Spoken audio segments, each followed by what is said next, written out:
से आए हुए सब वैष्णवों को जय श्री कृष्ण, जय सिया राम, जय श्रीमन नारायण, जय जय श्री राधे। तो सत्संग का मतलब कथा श्रवण करना। हमारे शरीर में 10 इंद्रियां हैं, पंच ज्ञानेंद्रिय और पंच कर्मेंद्रिय। आंख, नाक, कान, जीव और त्वचा, ये पंच ज्ञानेंद्रिय हैं। हाथ, पैर, मुख और 2 गुप्त इंद्रिय, ये पंच कर्म इंद्रियां हैं। प्रत्येक इंद्रिय को भगवत भजन में लगाना, उसको सत्संग कहा जाता है। कानों से कथा सुनो, नेत्रों से दर्शन करो, जिह्वा से प्रसाद ग्रहण करो या कीर्तन गाओ, हाथों से करताल करो या फिर सेवा करो, चरणों से प्रदक्षिणा करो, सर्वांगीण अंग से साष्टांग दंडवत करो, ये सब सत्संग के अंतर्गत आता है। फिर इन इंद्रियों की क्रियाएं भी जो संसारी होती हैं उनको भी भगवत में बना, वो भी सत्संग। अब जैसे जीन्स पहनना, पैंट पहनना, टी शर्ट पहनना, उल्टे सीधे वस्त्र पहनना, वो सत्संग में नहीं है। वस्त्रों को पहनने से भी आपके चित्त पर असर पड़ता है। आप कैसे कपड़े पहनते हो उससे भी आपका मन उचित और अनुचित बन जाता है। धोती पहनना, बगलबंदी पहनना, कुर्ता पहनना, यह भी एक सत्संग है, अंग का सत्संग। अब जीन्स पहन करके अगर व्यास मंच पर हम बोलने लग जाएं तो कितना अटपटा लगेगा, कितना अनुचित लगेगा। कोई बुराई है? फटी हुई यहां से फाड़ दें, यहां से फाड़ फाड़ के उसको पहन के आ जाएं, यहां पे आके बोलने लगे, चेक की टी शर्ट पहन करके और यहां प्रवचन करें, कोई बुराई है उसमें? बुराई तो नहीं है, लेकिन वाणी का प्रभाव नहीं होगा। और प्रभाव से भी ज्यादा किसी के ऊपर असर ही नहीं होगा, कोई परिवर्तित ही नहीं होगा यदि वस्त्र बदल करके बोलने लगा तो। वस्त्रों का भी अपना एक स्वरूप होता है। तो वस्त्रों से भी सत्संग होता है, भोजन से भी सत्संग होता है। हम क्या खाते हैं वह भी सत्संग के अंतर्गत आता है। हम कुछ भी खा लेते हैं, कहीं भी खा लेते हैं तो वो गैर सत्संग है।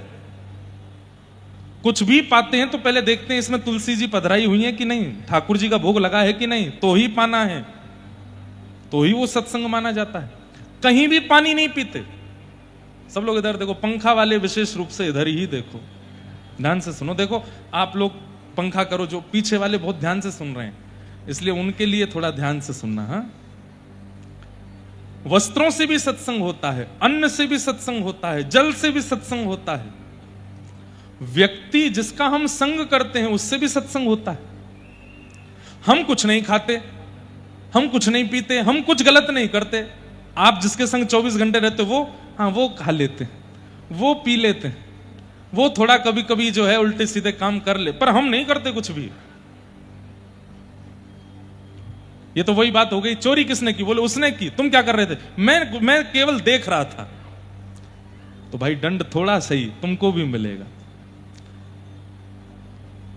नरक जाने वालों के 6 लक्षण बताए गए हैं, और उन 6 लक्षणों में कौन कौन से लक्षण हैं? अत्यंत कोप, कटुकाच वाणी, दरिद्रतां च स्वजनेषु वैरम, नीच प्रसंग, कुलहीन सेवा, चिन्नानि देहे नरकम गतानाम।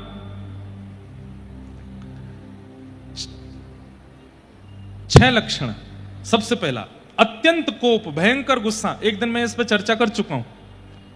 भयंकर गुस्सा जिन लोगों को आता है, छोटी छोटी बात पर भी तबाही मचा देते हैं, ऐसे लोगों को नरक जाने से कोई नहीं रोक सकता। कटुकाच वाणी, कटुकाच वाणी मतलब इतने इतने भद्दे शब्द बोलते हैं कि क्या बताएं। बस शब्दों का चयन इतना गंदा कर रखा है कि किसी से सीधे बात भी करते हैं तो लगता है कि मार रहे हैं क्या। ऐसा व्यक्ति भी नरक जाएगा। कटुकाच वाणी, और उसमें भी विशेष रूप से ध्यान से सुनिएगा, आगरा वाले और आसपास वाले, हम इसमें ब्रजवासियों को भी ले रहे हैं। गाली दे दे करके बोलना, हर बात पर गाली देना, हर बात पर अपशब्द बोलना। शास्त्र कहते हैं यत्र नार्यस्तु पूज्यन्ते, जहां नारी की पूजा होती है वहां देवता रमण करते हैं, और आप गालियां ही सारी माताएं बहनों की दे रहे हो। कितना अभद्रता है उसमें। नवरात्रि के दिन सुबह 4 बजे से देवी पूजा प्रारंभ कर देते हैं, लेकिन बोलते हैं मां बहन की गालियों से ही बोलते हैं। कितना गलत है। कभी किसी भाई बंधु की गाली नहीं होती है, सारी गालियां हमारी मातृशक्ति को ही दी जाती हैं। कितना बड़ा पाप है। इस प्रकार अभद्र शब्दों का प्रयोग करने वाले को नरक जाना पड़ता। कटुकाच वाणी। और आजकल एक नया ट्रेंड आया है, आजकल व्यक्ति बोलता नहीं है, लिख करके डाल देता है सोशल मीडिया पे। उसको लगता है बोला थोड़ी है मैंने। अरे मनसा वाचा कर्मणा तीनों रूपों में पाप माना जाता है, वह भी पाप है। तो अत्यंत कोप, लिखते जाइए, कटुकाच वाणी, ये लक्षण जिनमें हैं वो सुधारने का प्रयास करो, या जिनको आप जानते हो उनमें ये लक्षण है तो उनको बस एक बात लिख के भेजना, भाई तुम्हारा जो है नरक में रिजर्वेशन कंफर्म हो गया है, क्योंकि तुम्हारे अंदर ये वाला गुण है। आज हम कथा में सुन के आए हैं। अत्यंत कोप, भयंकर गुस्सा, कटुकाच वाणी, गंदे शब्दों का प्रयोग करके बोलना। और कटुकाच वाणी में एक बात और आती है, कई लोग होते हैं वो गाली नहीं देते, लेकिन वो ऐसे तीखे बाण मारते हैं जैसे सब नाश कर दिया तुम्हारा भगवान ने। कल इंद्र ने बरस करके तुम्हारा पूरा विभाग चौपट कर दिया, सारी व्यवस्थाएं खत्म हो गई तुम्हारी। हम तो पहले ही कह रहे। इस प्रकार से जो व्यंग्यात्मक शब्दों में बात करते हैं, लगेगा कि हंस के बोल रहे हैं, लेकिन सामने वाले को पीड़ा हो रही होती है उससे। ऐसे लोग भी नरक जाते हैं। अत्यंत कोप, कटुकाच वाणी, दरिद्रताम च। दरिद्र किसको कहते हैं? असंतोषी जो है, गाड़ी है, घर है, पत्नी है, बच्चे हैं, सब कुछ है, लेकिन फिर भी असंतुष्ट है। ऐसी पत्नी होती तो ज्यादा अच्छा होता, ऐसे बच्चे मेरे होते तो और बढ़िया होता, ऐसा घर मेरा होता तो और अच्छा रहता, ये वाली गाड़ी और मिल जाए। ये असंतुष्टि बनी हुई। अरे भाई, तुम 3 समय रोटी खा रहे हो, तुम्हारी आज्ञाकारी पत्नी है, आज्ञाकारी बालक है, आज्ञाकारी पूरा परिवार है, फिर भी तुम असंतुष्ट हो। ऐसे असंतुष्ट दरिद्र लोग भी नरक जाते हैं। सब कुछ मिलने के बाद भी केवल शिकायतें ही करते रहते हैं, कभी शिकायतें खत्म नहीं होती भगवान से इनकी।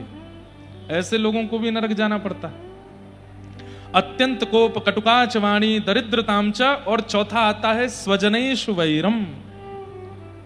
अपने ही माता पिता, अपने ही भाई बंधु, अपने ही शुभ चिंतकों को अपना दुश्मन मान करके उनसे दूरी कर लेना।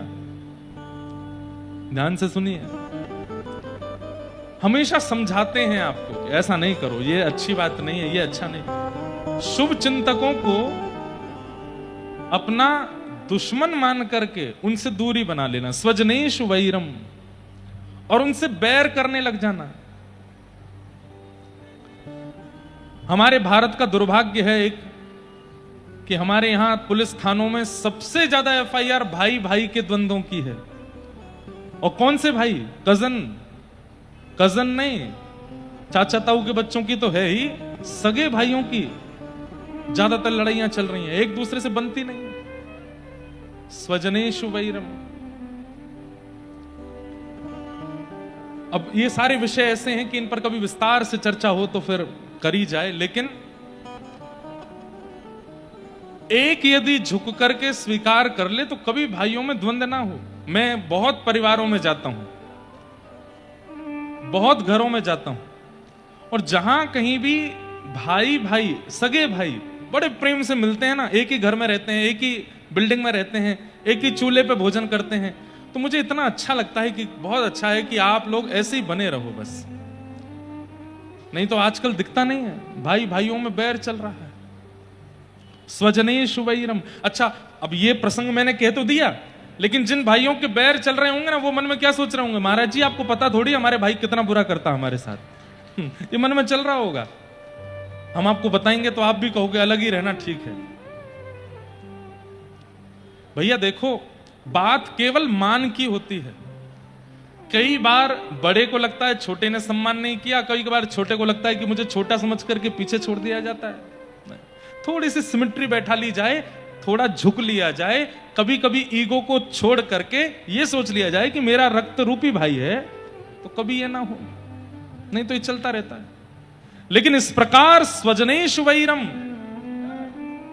अपनों से ही बैर करने वाले व्यक्ति को भी नरक जाना पड़ता है।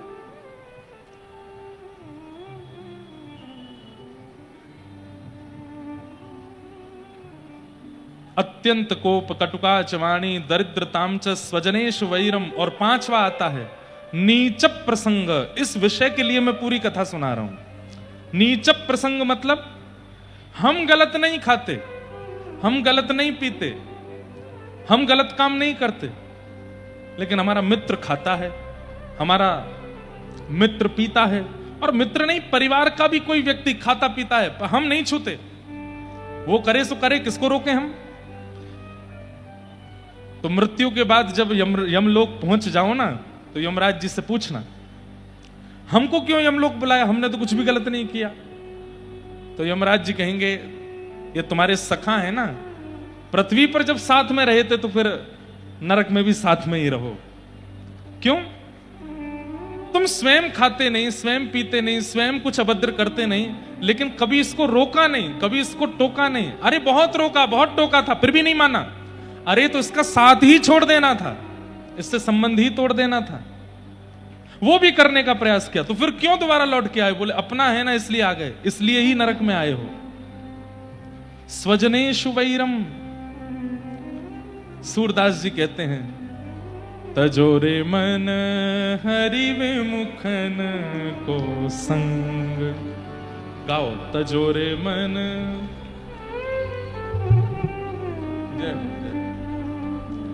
तजोरे मन हरि विमुखन को संग।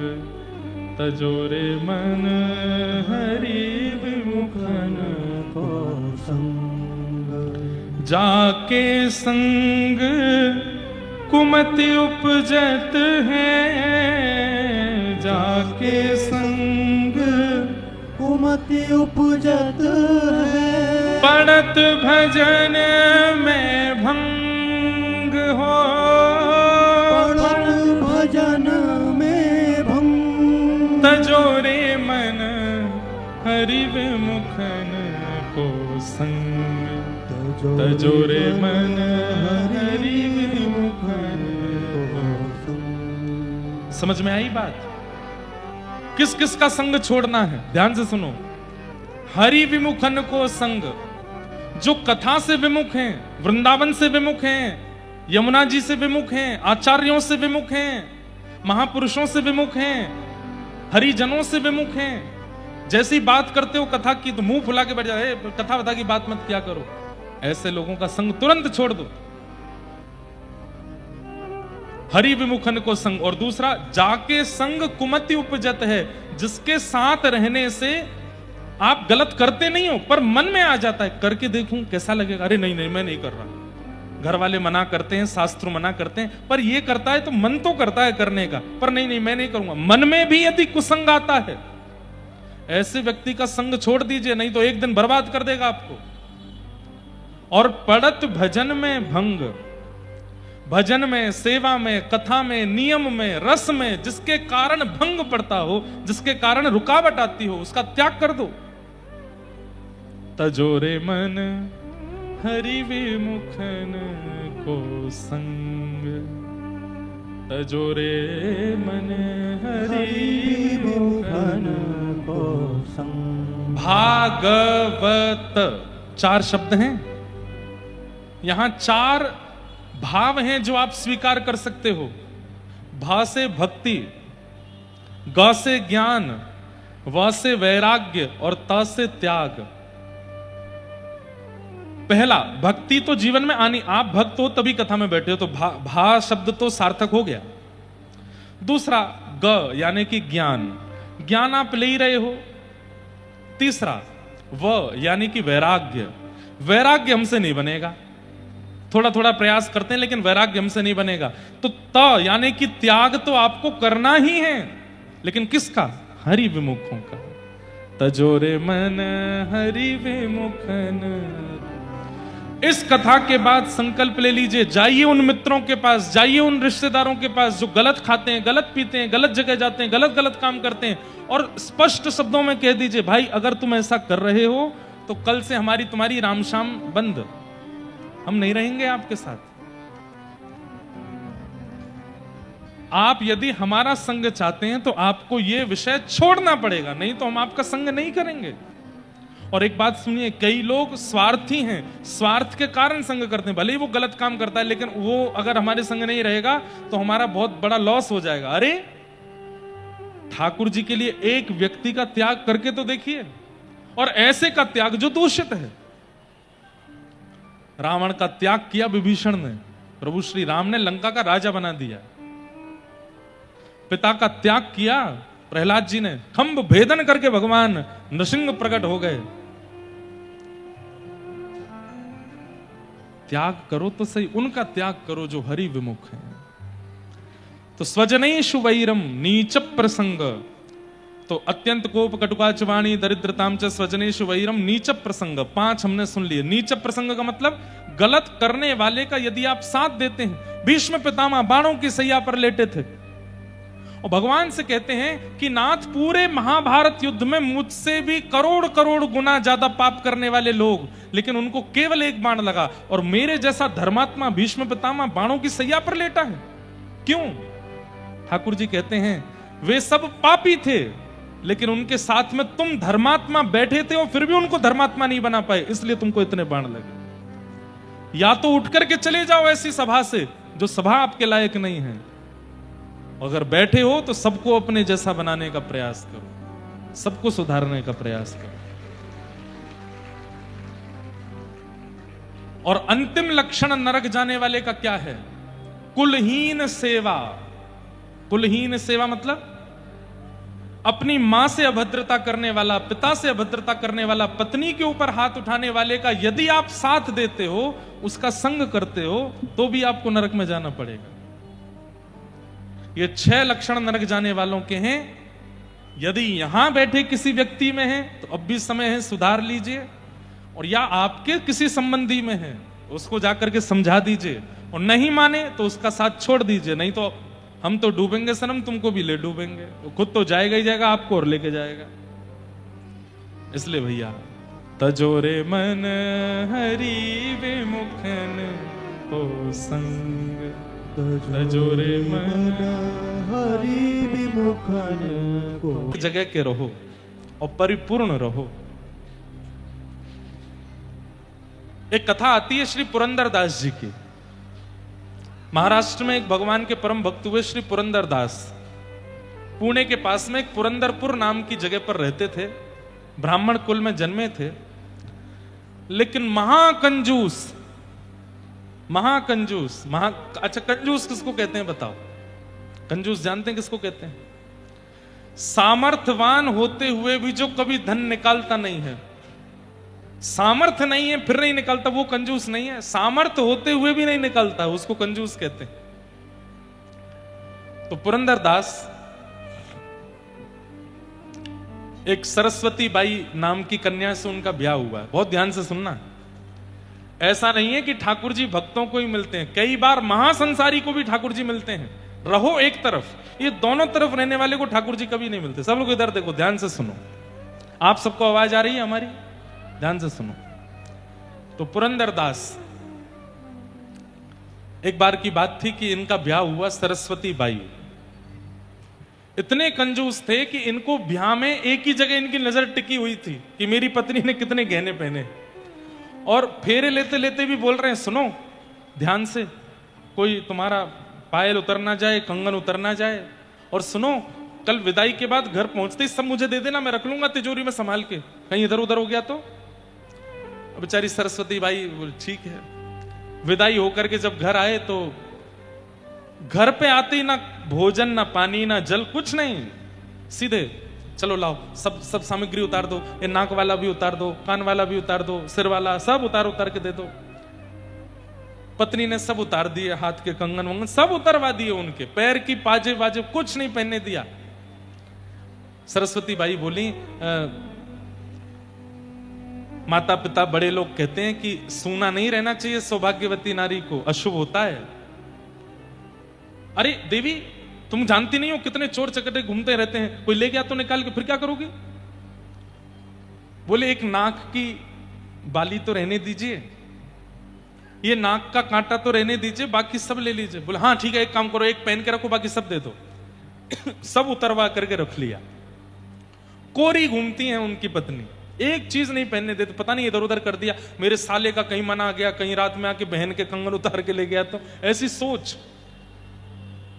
कंजूसाई केवल क्रिया में नहीं होती, कई लोगों की बुद्धि में भी कंजूसाई होती है। वो यही सोचते रहते हैं, इसने निकाल लिए होंगे, इसने ले लिए होंगे, यहां से वहां चले गए, इतना ज्यादा ये नहीं होना चाहिए। तो पुरंदरदास महाकंजूस, लेकिन उनकी पत्नी सरस्वती बाई परम भक्ता थी। वो बस यही सोचती रहती थी कि कभी इनकी बुद्धि सुधरेगी, कभी हम भी दान पुण्य करेंगे, हम भी कभी ब्राह्मणों को घर बुलाएंगे, कभी कथा कराएंगे, आदि आदि सब करेंगे। लेकिन कभी हुआ नहीं। सालों निकल गए कथा को, विवाह को। पुरंदरदास की स्थिति ऐसी कि होली दिवाली पर पत्नी कहती कि मुझे मायके जाना है, तो स्वयं नहीं जाते, साले को बुलवाते, तुम लेके जाओ, नहीं तो मेरा खर्चा हो जाएगा इसको लेके जाने आने। इतने कंजूस। ठाकुर जी रीझ गए, बोले तेरी कंजूसाई से रिझ गए हम, एक बार तेरे पास जरूर आवेंगे। और एक बार पुरंदरदास जी अपनी दुकान पर बैठे थे और ठाकुर जी एक दीनहीन से ब्राह्मण का रूप धारण करके, बिल्कुल सामान्य से वस्त्र पहन करके, बिल्कुल अकिंचन बन करके और उसकी दुकान पर पहुंच गए। ब्याज पे पैसे देते थे ये, इनका काम क्या था, ब्याज पे पैसे देना। तो ठाकुर जी जब आए तो आकर के बोले, भैया मैं गरीब ब्राह्मण हूं, मेरी इकलौती पुत्री है, उसका विवाह होने वाला है, और जहां ब्याह होने वाला है, मांग जाच तो कुछ नहीं की, पर उन्होंने कहा है अच्छा ब्याह कर देना, तो मेरे पास तो ज्यादा है नहीं, मुझे पता चला इस नगर पे ब्याज में पैसा तुम देते हो, इतने ब्याज के पैसे तुम्हारे पास रहते हैं, एक ब्राह्मण को दान कर दो, थोड़ा सा धन दे दो, मैं अपनी बेटी का ब्याह कर लूंगा। ठाकुर जी गए ब्राह्मण बन के।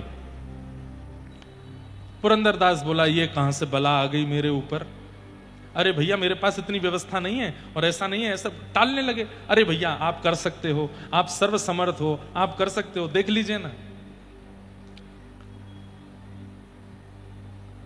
नहीं माने। अंत में पुरंदरदास जी बोले, भैया देखो ऐसे नहीं दूंगा मैं, तुम पीछे पड़ रहे हो, एक काम करो। बोले क्या? कोई एक वस्तु मेरे पास रख के चले जाओ और पैसे ले जाओ। बोले मैं कहां से कौन सी वस्तु रखूं, मुझ में कुछ है ही नहीं।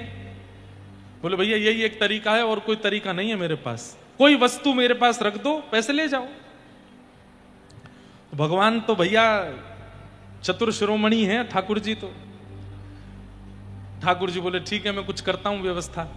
पुरंदरदास के घर पहुंच गए ठाकुर जी, और पुरंदरदास के घर के पास जाके उसकी पत्नी के आगे इतना रोए, इतना रोए, आपके पतिदेव पूरी दुनिया को पैसा ब्याज पे देते हैं, एक ब्राह्मण को थोड़ा सा पैसा देने में उनकी इतनी हालत खराब हो रही है।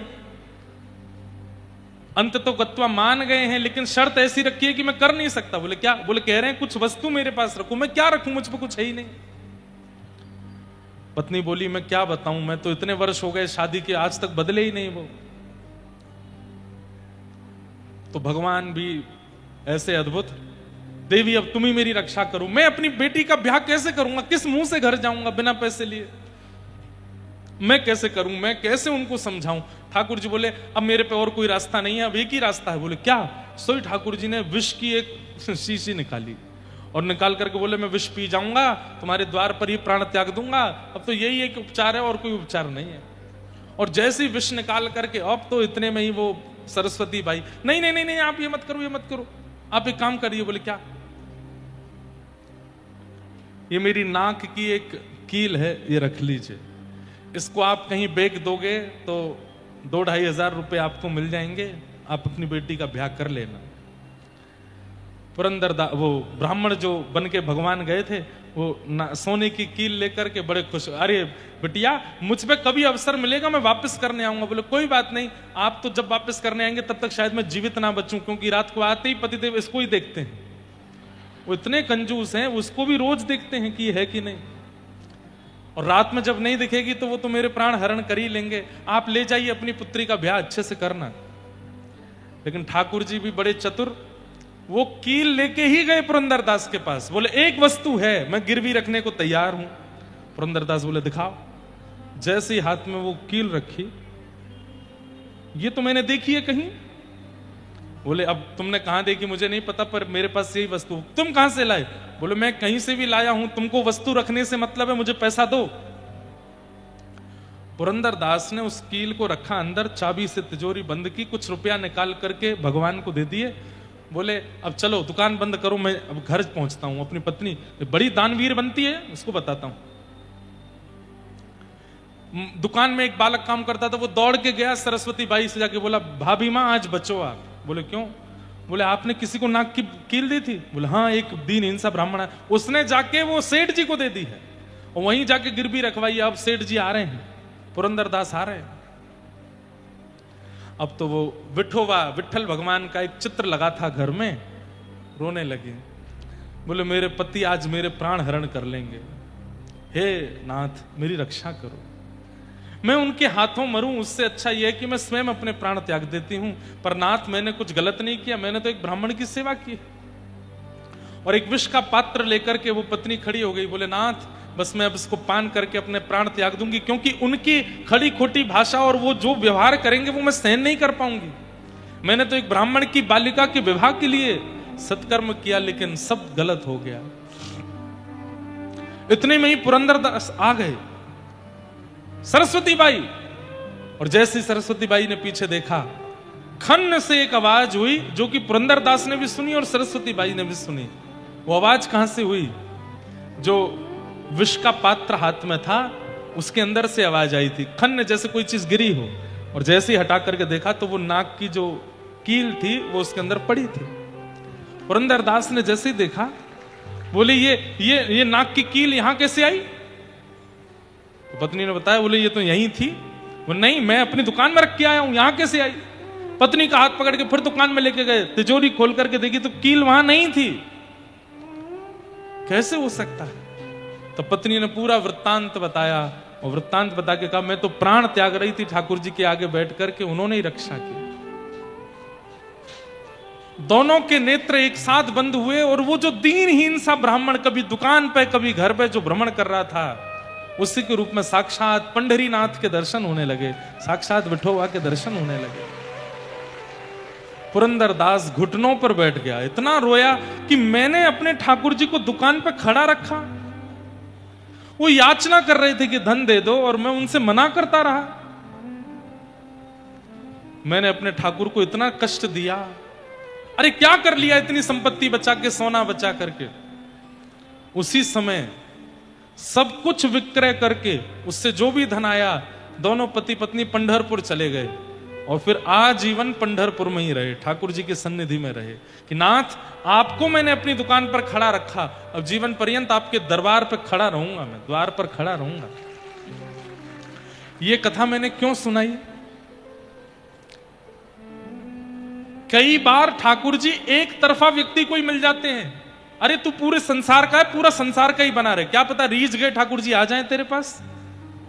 और पुरंदरदास के पास जाकर के भक्त बना करके उसको पूर्ण रूपेण इस तरफ ले लिया। ये बीच वाले ठाकुर जी को प्रिय नहीं, जो उधर भी हैं इधर भी हैं, बीच वाले नहीं, या तो इधर ही रहो या उधर ही रहो। बीच का भाव ठाकुर जी को प्रिय नहीं, ऐसी भावना।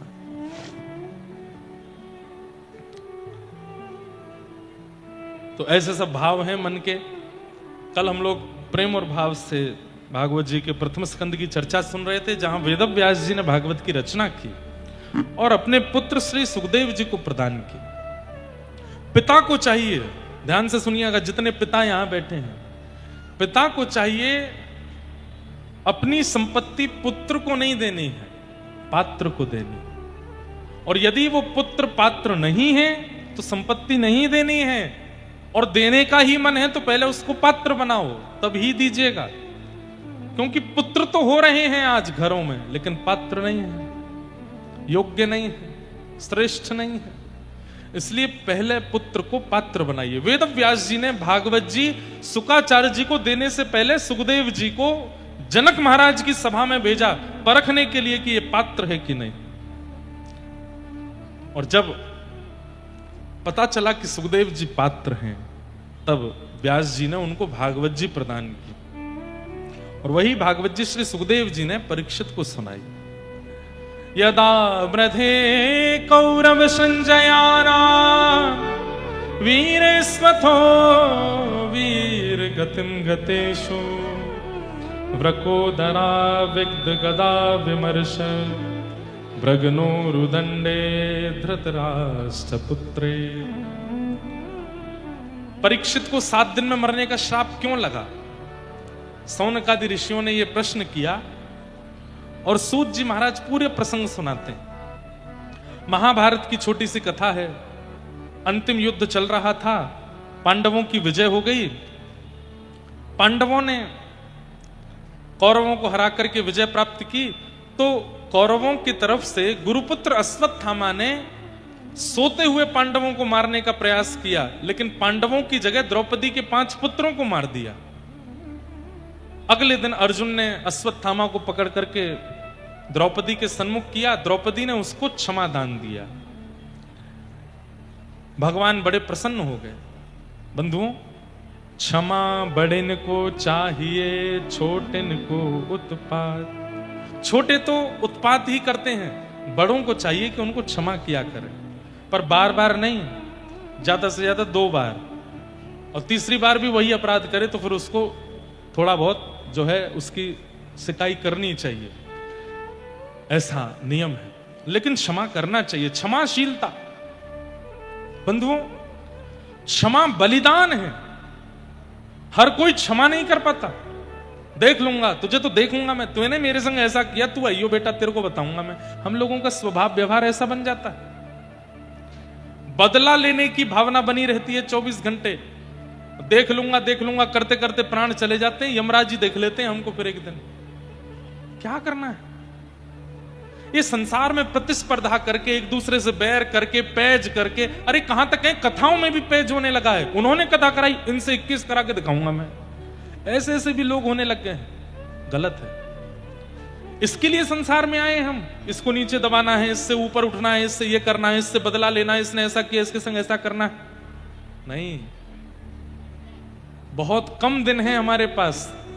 भजन करो, साधन करो, कथा सुनो, अपना विचार, व्यवहार, बुद्धि सब इतना निर्मल कर लो कि ठाकुर जी प्राप्त हो जाएं। ये संसार की प्रतिस्पर्धा में पड़ने के लिए नहीं आए हम लोग, भगवत प्राप्ति के लिए आए। क्यों आए हैं संसार में? कभी पूछा अपने आप से? इस दुनिया में आए क्यों हैं हम लोग? यहां दोबारा ना आने के लिए आए हैं। यहां दोबारा ना आना पड़े इसलिए आए हैं। पुनरपि जननम पुनरपि मरणम पुनरपि जननी जठरे शयनम।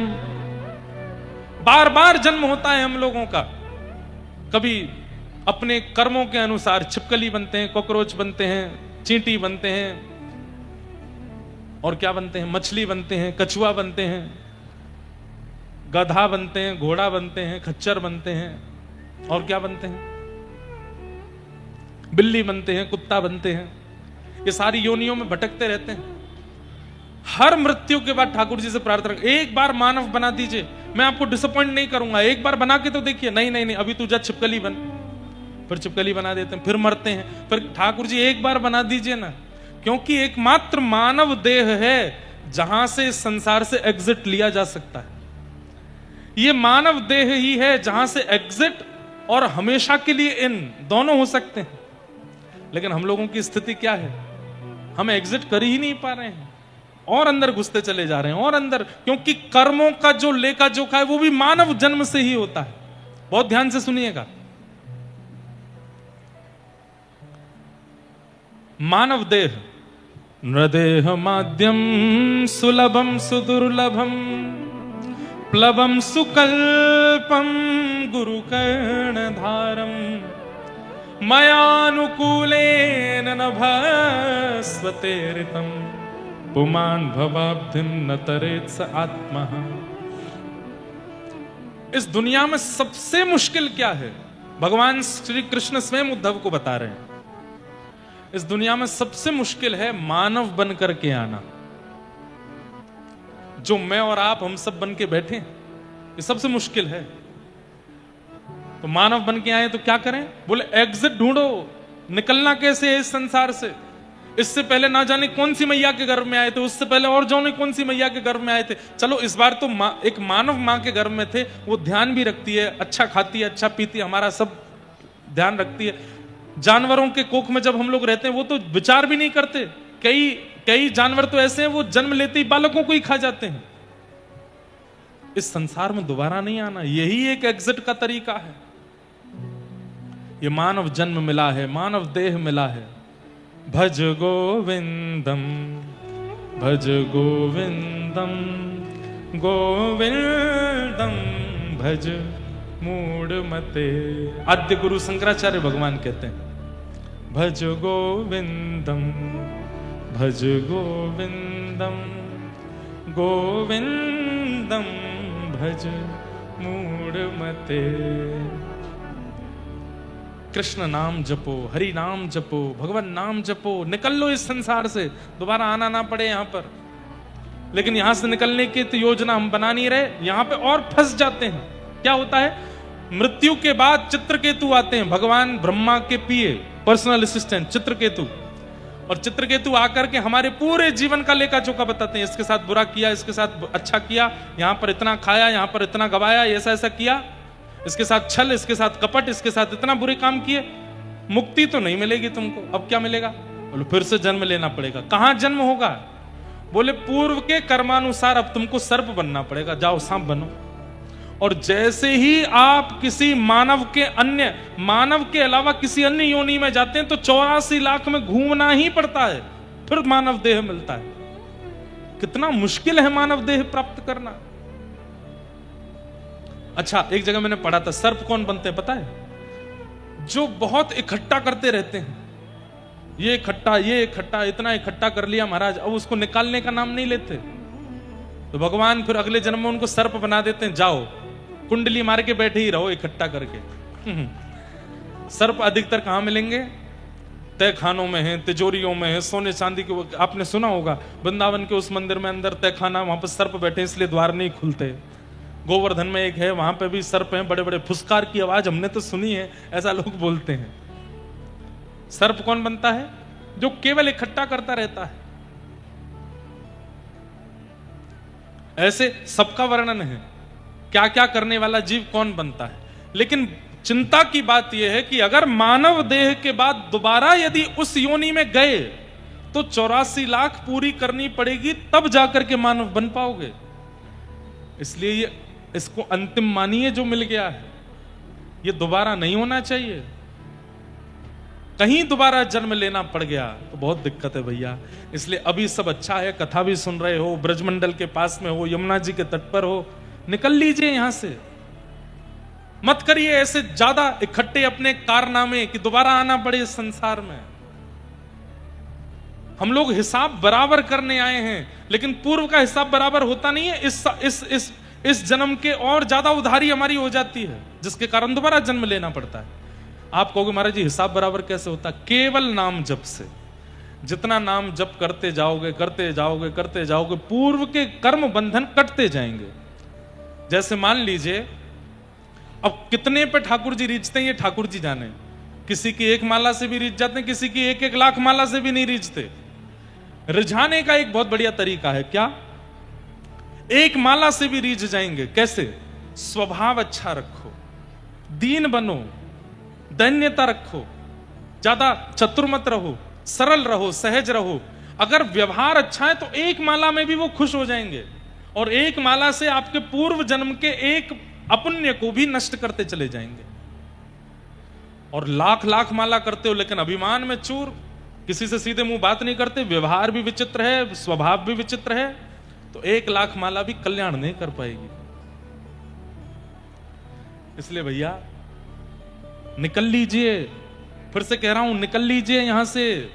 अच्छा अवसर मिला है, कथा मिल रही है, सत्संग मिल रहा है, भजन मिल रहा है, खूब करके निकल लो यहां से, दोबारा आना ना पड़े।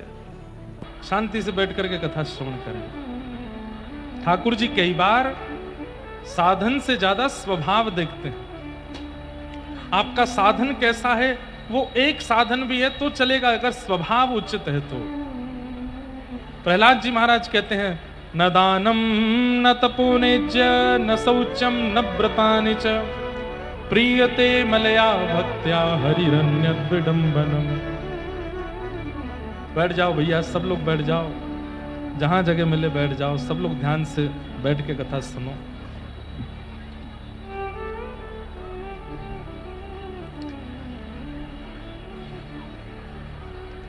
न दानम न तपो नेज्य न शौचम न व्रतानि च।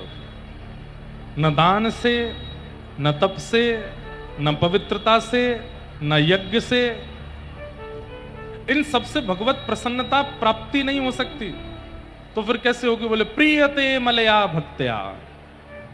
निर्मल मन वाली भक्ति जो करते हैं उनसे ज्यादा ठाकुर जी प्रभावित रहते हैं। स्वभाव के सुंदर हैं, विचारों के सुंदर हैं, व्यवहार के सुंदर हैं, ऐसे लोगों का किया गया एक भजन भी ठाकुर जी को प्रिय है। लेकिन विचार, व्यवहार, स्वभाव, बुद्धि सब में दूषित हृदय वाले हैं और ठाकुर जी के भजन में लगे हैं, ठाकुर जी को प्रिय नहीं। द्रौपदी ने क्षमा दान किया, भगवान प्रसन्न हो गए। बालकों के हत्यारे को क्षमा कर रही है, इसलिए क्षमाशील व्यक्ति ठाकुर जी को प्रिय है। आगे भगवान द्वारिका को प्रस्थान करने लगे। उत्तरा दौड़ी दौड़ी भगवान के चरणों में आई कि मेरे गर्भ शिशु को मारने के लिए ब्रह्मास्त्र छोड़ दिया है। तब भगवान ने उस गर्भस्थ बालक की रक्षा की। वही बालक परीक्षित के रूप में जन्मे। कुंती ने भगवान की स्तुति गाई, भीष्म पितामह ने भगवान की स्तुति गाई। और जैसे ही भगवान द्वारिका पहुंचे, कुछ दिन में खबर आई कि उत्तरा के गर्भ के बालक का जन्म हुआ। नाम हुआ परीक्षित। धीरे धीरे परीक्षित बड़े हुए। एक दिन खबर लेकर के अर्जुन आए कि भगवान श्री कृष्ण अपनी लीला पूरी करके प्रस्थान कर गए।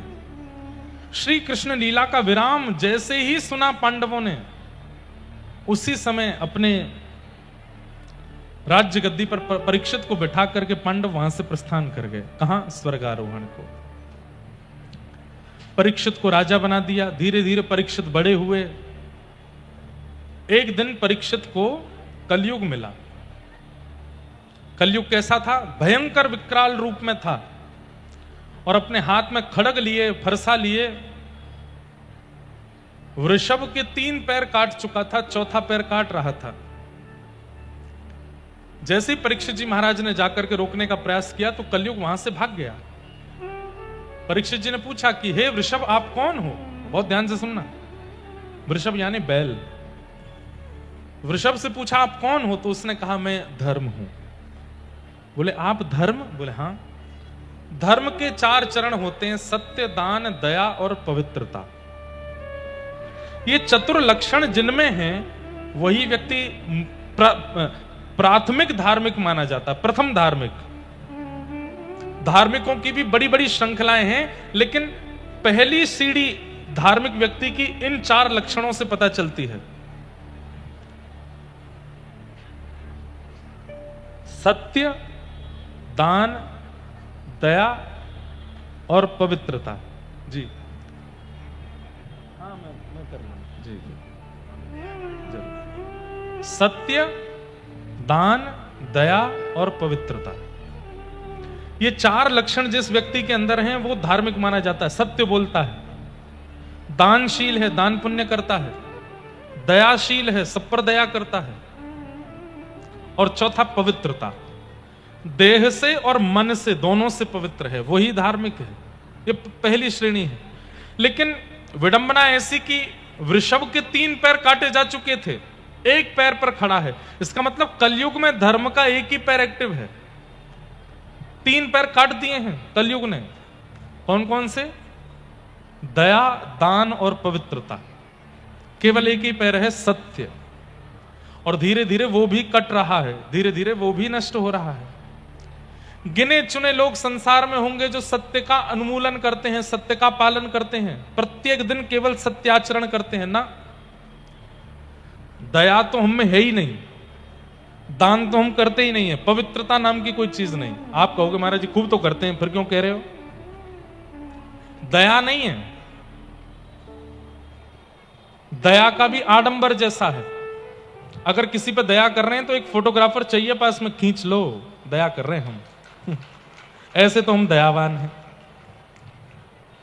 दान कर रहे हैं तो अगले दिन अखबार में निकलवा रहे हैं, हमने इतना दान किया, इतना दान किया, इतना पुण्य किया, इतना ऐसा किया, इतना ऐसा किया। ये दान नहीं है, ये तो शोबाजी है, दिखावा है। और पवित्रता, सुबह स्नान, दोपहर में स्नान, रात्रि में स्नान, 3 बार त्रिकाल, शरीर पवित्र बना रहे हैं, लेकिन मन में इतनी मलिनता, इतनी मलिनता। दुर्भाग्य है, कुछ दिनों पहले अपने मित्र को एक उत्सव मनाने के लिए बुलाया। अरे उसको उत्सव कहना भी पाप है, और उसमें छुरी घोंप करके उसकी हत्या कर दी। सुना था आपने? आज मुझे कोई बता रहा था किसी चाचा ने अपने छोटे से भतीजे को 20 बार पटक के उसको मार दिया, छोटे बालक को। इनका विरोध करने वाले नहीं बैठे हैं, कथावाचकों का विरोध करो। ये बहुत पैसा लेते हैं, ये बहुत ऐसा करते हैं। अरे हमारे 3 घंटा बैठ करके बोलने से इतने 1000 लोग हरि नाम तो ले रहे हैं, इतने लोगों के चित्त में भगवान नाम तो प्रकट हो रहा है, भगवत भाव तो प्रकट हो रहा है। कभी कोई आचार्य आपसे नाराज हो जाए, कोई आपके वक्तव्य से असंतुष्ट हो जाए, उनकी बात अलग है, वो हमको समझाएं, अलग बात है। पर उनकी आड़ में कई सारे लोग ऐसे, उनको तो बस मौका चाहिए। कथावाचक एक ऐसा टाइटल बना दिया जैसे मानो कितना गलत शब्द है ये। और ये हर कथावाचक के लिए नहीं है, बस वो कथावाचक बुरे हैं जिनके में भीड़ बहुत होती है, जिनकी कथा में 3 घंटे पहले से लोग आकर के बैठ जाते हैं, वो कथावाचक अच्छे नहीं हैं। जिन कथावाचकों की कथा में 10 लोग बैठे हैं, जिसमें से 8 लोग सो रहे हैं, वो अच्छे हैं। कैसी विडंबना संसार की। और कोई और विरोध नहीं कर रहा है, सनातन के लोग ही विरोध करते हैं। कैसी उनका तो विरोध नहीं किया जा रहा, जो इस प्रकार से दूषित कर्म कर रहे हैं, कितनी माताएं बहनों की इज्जतें लूटी जाती हैं, उनका विरोध कोई नहीं करता। उनके बारे में गंदे शब्द लिखने नहीं आते आपको। लेकिन कोई वक्ता मंच पर बैठ करके कथा कर रहा है, इतनी मोटी दक्षिणा लेते हैं, इतना मोटा पैसा, कौन सा पैसा ले लिया, और कितने बड़े बड़े भवन बना लिए। ऐसे लोगों की इतनी मानसिकता दुर्बल होती जा रही है, दूषित होती जा रही है। हमको तो लगता है कि हम कथा कर करा के हम ही निकल लें, क्योंकि संसार के लोग बड़े विचित्र हैं। फिर वो एक पंक्ति आती है, मेरे को अच्छे से याद भी नहीं है, कौन है तू, तेरा नाम है क्या, सीता भी यहां बदनाम हुई, कुछ तो लोग कहेंगे, लोगों का काम है कहना, छोड़ो बेकार की बातों में बीत न जाए रहना। अरे स्यमंतक उपाख्यान आएगा भागवत जी में। भगवान श्री कृष्ण, बहुत ध्यान से सुनिए सब लोग, भगवान श्री कृष्ण जिन्होंने द्वारिका का निर्माण किया, जिन्होंने सोने की नगरी का निर्माण किया, जिन्होंने समस्त यदुवंशियों को वहां बसाया, जिन्होंने यदुवंशियों के बच्चों की पढ़ाई लिखाई सबकी व्यवस्था की, एक छोटी सी भूल हो गई और सारे यदुवंशी भगवान को ही गालियां देने लग गए। सत्राजित नाम का एक व्यक्ति था, उसने भगवान पर कलंक लगा दिया कि इन्होंने मेरी स्यमंतक मणि चुराई है, और उसने लगाया तो लगाया, पूरी नगरी मान भी गई कि हां चुराई होगी। भगवान हंस रहे थे अपनी सभा में। उद्धव बोला, भगवान बड़ी बदनामी हो रही है द्वारिका में। ठाकुर जी बोले, उद्धव सोच तो सही, बदनाम करने वाले कौन हैं? जिनको मैंने बुलाया, मैंने बसाया, मैंने नगरी बना के दी, और बदनामी कर किसकी रहे? जिसने सब कुछ किया उसी की। और गलती केवल इतनी थी कि भगवान ने सत्राजित से कहा कि तुम्हारे पास जो मणि है ये 5000 किलो सोना रोज देती है, इसको हमको दे दो। इतने सोने का अकेले तुम क्या करोगे?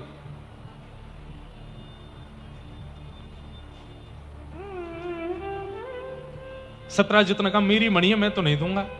भगवान बोले, ठीक है, एक बार ही निवेदन करना चाहिए, नहीं माने तो छोड़ देना चाहिए।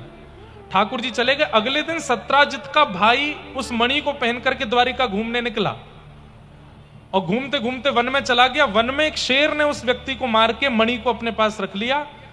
मणि को, शेर को एक भालू ने मार दिया, मणि भालू लेके चला गया, और कलंक किस पे लगा? भगवान पे। सत्राजित से जब पूछा तुम्हारा भाई नहीं मिल रहा, 10 दिन हो गए, बोले मुझे तो शक हो रहा है भगवान कृष्ण पे, मणि मांगने आए थे, मैंने देने से मना कर दिया, अगले दिन से ही मणि गायब है, मेरा भाई भी गायब है, इन्होंने ही चुराई है। और पूरी द्वारिका की नगरी स्वीकार भी कर लेते कि हां चुराई हो गई। ऐसी स्थिति। तो ये संसार है भैया, हम तो खुद को समझाते हैं। हम कहीं कथा करने जाते हैं, कोई विषय न भी हो तो बना दिया जाता है, पर मैं लगता है कि इन सब के लिए थोड़ी कथा कर रहे हैं, हम तो केवल सुनने वालों के चित्त में थोड़ा प्रेम बढ़े ठाकुर जी के लिए, उसके लिए कर रहे हैं। लेकिन कोई बात नहीं, संसार है, संसार में तो ये होता रहता है।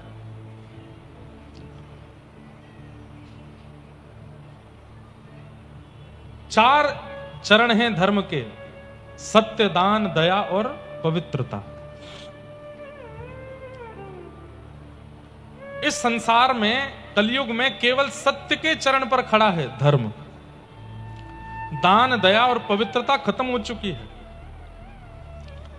कलयुग को बुलाकर के परीक्षित जी ने कहा मेरा राज्य छोड़ करके चले जाओ। कलयुग बोला महाराज सतयुग के बाद त्रेता, त्रेता के बाद द्वापर, द्वापर के बाद मेरी बारी है कलयुग, ऐसे कैसे चला जाऊं? बोले आप मुझे कुछ स्थान दे दीजिए। बोले ठीक है।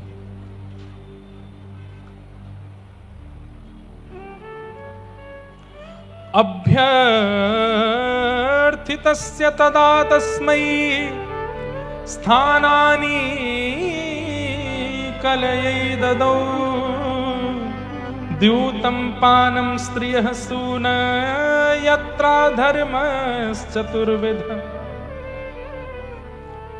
चार स्थान दिए। द्यूतम मतलब जुए में रहना। द्यूतम ध्यान से सुनिएगा सब लोग, कलयुग के चार स्थान। पहला जुए में रहना, दूसरा पानम मदिरा सुरा पान में रहना, भक्ष भक्ष सेवन में रहना, पर स्त्री संग में रहना, पर पुरुष संग में रहना, और चौथा स्थान दिया द्यूतम पानम स्त्रियः सूना। चौथा स्थान दिया हिंसा में रहना, लड़ाई झगड़े, मार काट, कलेश, उपद्रव, इनमें रहना।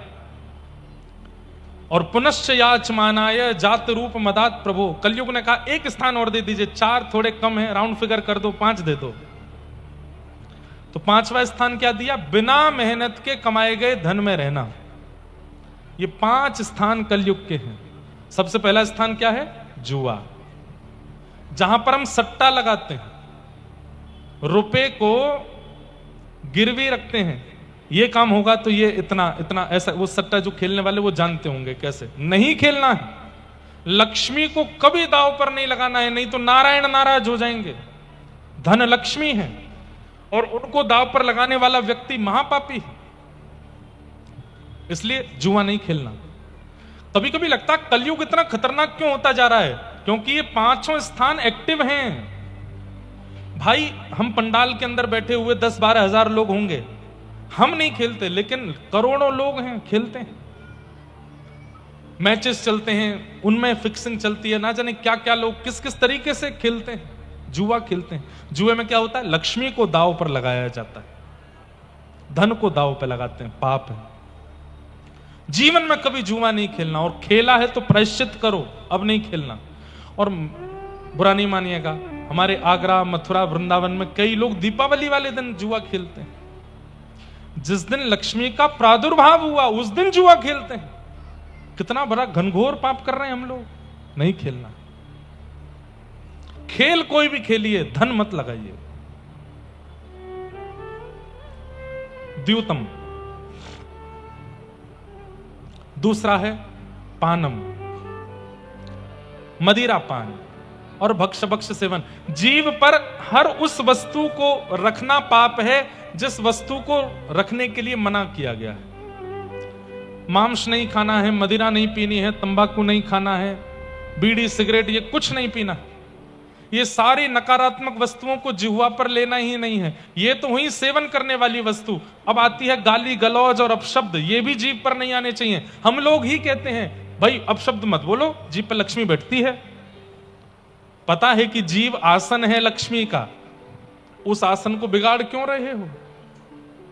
मत बिगाड़िए। दूध पीजिए, ठंडाई पीजिए, शरबत पीजिए, अच्छी अच्छी सामग्रियां घर पे बना के पीजिए।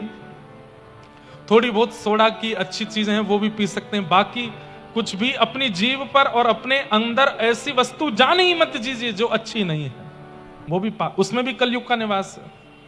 द्यूतम पानम, और तीसरा आता है पर स्त्री और पर पुरुष का संग। पत्नीव्रती रहिए और पतिव्रता रहिए। विवाह होने के बाद पति के अलावा सबको झुक के ही देखिए, और ऐसे ही भाई लोग भी विवाह के बाद पत्नी के अलावा सबके प्रति मान सम्मान से ही देखिए। दृष्टि मत बिगाड़िए अपनी, इतनी कोशित दृष्टि मत रखिए, उसमें पाप है, कलयुग का निवास है। द्यूतम पानम स्त्रिय, और चौथा स्थान है हिंसा, सूना। हिंसा में कलयुग का निवास है। कई लोग कलेश करने के बड़े व्यसनी होते हैं, उनके अंदर एडिक्शन है कलेश करने का। लड़ाई झगड़ा करो, हमसे लड़ो, हमसे बात करो, अरे इसको मारो, इसको पीटो।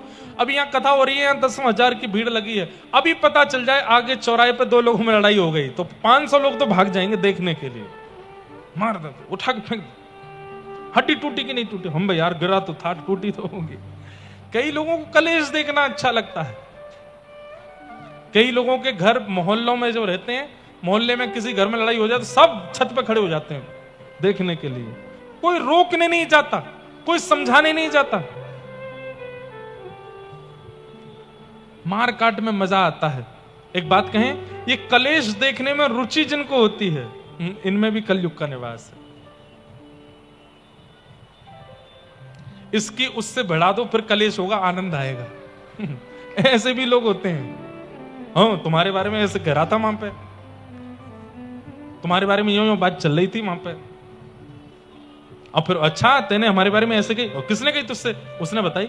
हम मैंने कब कही? मैंने ऐसे थोड़ी कही थी, मैंने तो ये कहा। कलेश हो गए, लड़ाई झगड़ा, इन सब में कलयुग का निवास है। द्यूतम पानम स्त्रियः सूना। सूना का मतलब कलेश। अब कलेश का एक स्वरूप और होता है, जैसे कोई बात अनुचित हुई, हम जानते हैं कि सीधे सीधे भी निकला जा सकता है, कलेश की आवश्यकता नहीं, लेकिन फिर भी कलेश कर रहे हैं। सीधे सीधे भी निकला जा सकता है। बहू ने दाल बनाई, सास ने दाल खाई, चिल्लाने लगी। बहू ने पूछा क्या हो गया मां जी? नमक बहुत कम है इसमें। अच्छा डाल देती हूं। अगले दिन फिर चिल्लाने लगी, बोले आज क्या बात हो गई? दाल अच्छी नहीं, बहुत अच्छी बनी है, लेकिन कल अच्छी क्यों नहीं बनाई थी? इस बात से आज गुस्सा फिर आ रहा है, कल की बात पे आज फिर से गुस्सा आ रहा है। तो ये इस प्रकार का व्यवहार स्वभाव, ये कलयुगी व्यक्ति का लक्षण है। और पांचवा अंतिम स्थान, बिना मेहनत के कमाया गया धन, बिना परिश्रम के कमाया गया धन, घर बैठे मिल जाए, इसमें जो राजी रहते हैं, इसमें कलयुग का निवास है। बुरा नहीं मानिएगा, कई लोग ऐसा करते हैं ना कि भाड़े पे उठा दिया, ठेके पे उठा दिया, इतना आ रहा है। ये ऐसे बिना मेहनत के कमाए गए धन को दान पुण्य में ही लगाइए। घर के प्रयोग में लगाएंगे तो बुद्धि विकसित नहीं हो पाएगी, विकृत हो जाएगी। बिना मेहनत के कमाया गया धन नहीं, खून पसीना एक कर लीजिए, परिश्रम करके धन कमाइए, तभी आपकी बुद्धि और परिवार की मति बनी रहेगी। ये 5 स्थान दिए, याद रहेंगे। कम से कम कथा में बैठे लोगों को अब इन 5 कामों को तो नहीं करना है। और यदि यहां से अच्छा एक बात आपको बताएं, अगर किसी व्यक्ति को पता नहीं था कि जो मैं जो कर रहा था वो पाप था, तो उसको 20% पाप लगता है। पता ही नहीं था फिर भी कर रहा था। लेकिन पता लगने के बाद भी यदि करता है तो 100% नहीं, पर 100 मल्टीप्लाई इंटू 1000 हो जाता है। ले बेटा, दुगुना तुगुना चौगुना 1000 गुना होकर के लगता है। इसलिए सुनने के बाद तो पाप बिल्कुल मत कीजिएगा। हम भी चतुर हैं, बिना बताए अल्टीमेटम दी, आपको 5 बातें सुना दी, अब नहीं कर सकते। इन 5 कामों को मत कीजिएगा। कभी जुआ नहीं खेलना है, कभी मदिरापान भक्ष सेवन नहीं करना है, गंदे शब्दों का प्रयोग नहीं करना है, पर स्त्री पर पुरुष का संग नहीं करना है, कलेश नहीं करने हैं। किसी बात से कोई दूसरा कलेश कर रहा है तो आप झुक जाओ, तुरंत झुक जाओ। भले ही पत्नी कर रही है तो भी झुक जाओ, भले ही बच्चे कर रहे हैं तो भी झुक जाओ। अरे तू भैया, तू जैसा कहे वैसा नहीं करना, हमें बढ़ानी ही नहीं है बात को, यहीं खत्म करो। वो घर सबसे सुखी जहां रात्रि होने से पहले सारी समस्याएं हल हो जाती है। रात्रि में समस्या रहती है, दिन तक रहती है, उसी घर में नकारात्मक ऊर्जाएं प्रवेश करने लगती है। सोने से पहले सारी समस्याएं खत्म करो। पिताजी जिस बात से नाराज है मना के आओ, पत्नी जिस बात से दुखी है ठीक करो, पति जिस बात से उसको ठीक करो, बच्चे किसी बात से परेशान है, सब सारे सॉल्यूशन। रात में कोई चिंता नहीं रहनी चाहिए, सोने से पहले सब खत्म करो, फिर सो। चलो चलो सो जाओ, कल बात करेंगे ना, क्योंकि रात्रि का जो समय है ना वो स्वप्न का होता है, चिंतन का होता है, और उसमें यदि कोई विवाद चित्त में रह जाता है तो व्यक्ति का मन मलिन होता है। इसलिए रात्रि सोने से पहले विवादों को शांत करो। इस प्रकार इन 5 स्थानों को कलयुग को प्रदान किया परीक्षित जी महाराज ने। परीक्षित जी महाराज स्वयं आकेट को वन में गए, वहां शमीक ऋषि के आश्रम में जल की इच्छा रखी। शमीक ऋषि ने कोई प्रत्युत्तर नहीं दिया तो एक मरा हुआ सर्प उनके गले में डाल दिया। अपमान का बोध भी ज्यादातर उसी को होता है जिसको सम्मान की बहुत इच्छा होती है। कई लोग कहते हैं ना मेरा अपमान कर दिया, समझ लेना वो सम्मान का बहुत भूखा था इसीलिए अपमान हुआ है। और जिसको सम्मान की बिल्कुल इच्छा नहीं होती उसका अपमान हो भी जाए तो उसको पता नहीं चलता है। इसलिए बहुत सम्मान की इच्छा मत रखा कीजिए। हमारे वृंदावन शतक का एक श्लोक है, ध्यान से सुनिए। भ्रातः तिष्ठ टले टले विटपिनाम ग्रामेषु भिक्षामटः स्वच्छंदम पिबयामुनम जलमलम चीराणि कंथां कुरु सम्मानम कलयाति घोर गरलम नीचपुमानम सुधा। श्री राधा मुरलीधर रवो वृंदावनम मत्यज।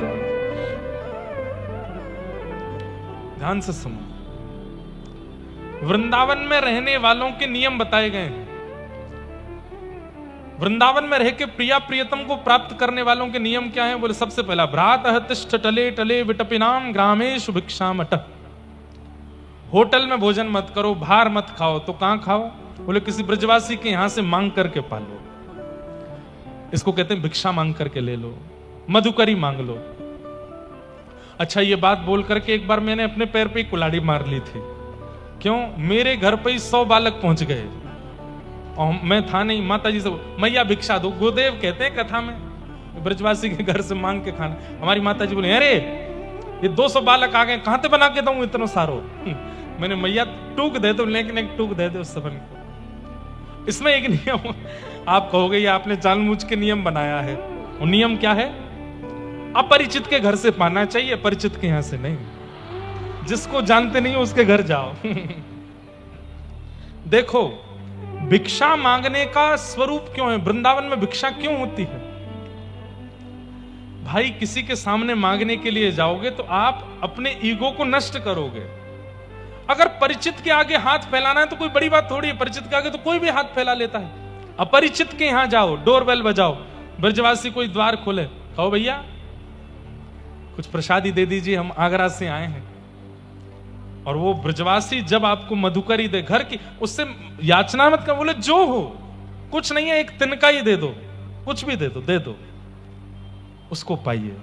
भ्रातः तिष्ठ टले टले विटपिनाम ग्रामेषु। अच्छा आपको लगा कि इनके घर से तो बहुत थोड़ा मिला तो एक और घर में जाओ, एक और घर में जाओ, 10-5 घरों से मांग लो, उन सबको मिला के पालो।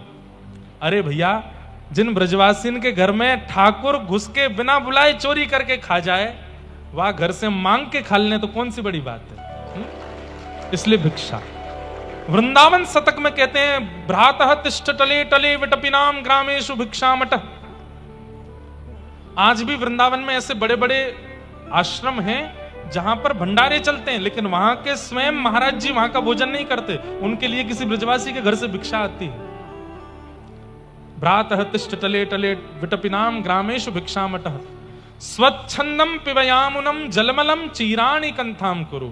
अब यहां आज्ञा तो दी गई है कि यमुना जी का जल पियो, पर यमुना जल इतना पवित्र तो है नहीं, तो क्या करें, वो भी ब्रजवासियों के घर से मांग के पी लो। और चीराणि कंथाम कुरु, वृंदावन में बहुत ज्यादा टिप टॉप बन के मत घूमो। वृंदावन में कैसे घूमो, वैसे आज्ञा तो ऐसी कि चीर पहन करके घूमो, लेकिन चीर पहन के मत घूमना, पर बहुत ज्यादा सज धज के मत रहो वृंदावन में। वृंदावन में सजवे को अधिकार राधा रमण जी को है, वृंदावन में सजवे को अधिकार बिहारी जी को है, वृंदावन में सजवे को अधिकार राधा वल्लभ जी को है, लेकिन इतनो श्रृंगार ठाकुर जी ने नहीं किया जितनो श्रृंगार करके दर्शनार्थी खड़ो है। ये कोई बात थोड़ी। चीराणि कंथाम कुरु, और फिर सम्मानम कलयाति घोर गरलम। सबसे बड़ा विष क्या है, बोले सम्मान। अगर कोई ब्रजवासियों के अरे भैया तुम तो बहुत जोर के आदमी हो, तो यूं समझियो कि तुम्हारा भजन नष्ट हो गया। ब्रजवासी से सम्मान मत करवाओ। और ब्रजवासी नहीं, संसार में कहीं भी सम्मान की इच्छा मत रखो। किसी मंच पर, किसी सभा में, किसी परिवार में आपका बहुत सम्मान होता है, कान बंद कर लो, नहीं सुनना। शास्त्र आज्ञा करते हैं सम्मान सुनने से पुण्य घटते हैं और अपमान सुनने से पाप घटते हैं। अगर कोई बात बात पर आपका अपमान करता है, निंदा करता है, चलती फिरती गंगा है आपके लिए, उसके पास जाते रहा करो। 2 गाली और दे दो भैया, थोड़ा सा और बुरा सा बोल दो ना कुछ हमको। क्यों, ऋषिकेश जाना था, जा नहीं पा रहे, जाम लगाए ना रास्ते में, आप ही गंगा हो हमारे लिए, तो बोल दो थोड़ा बुरा।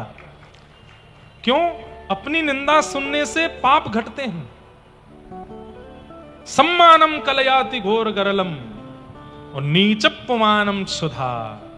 अगर कोई आपको गलत बोल दे, निंदा कर दे, आप पे आरोप लगा दे, आक्षेप लगा दे, तो समझ जाओ कि बस ठाकुर जी बचा रहे हैं, ठाकुर जी हमको संभाल रहे हैं।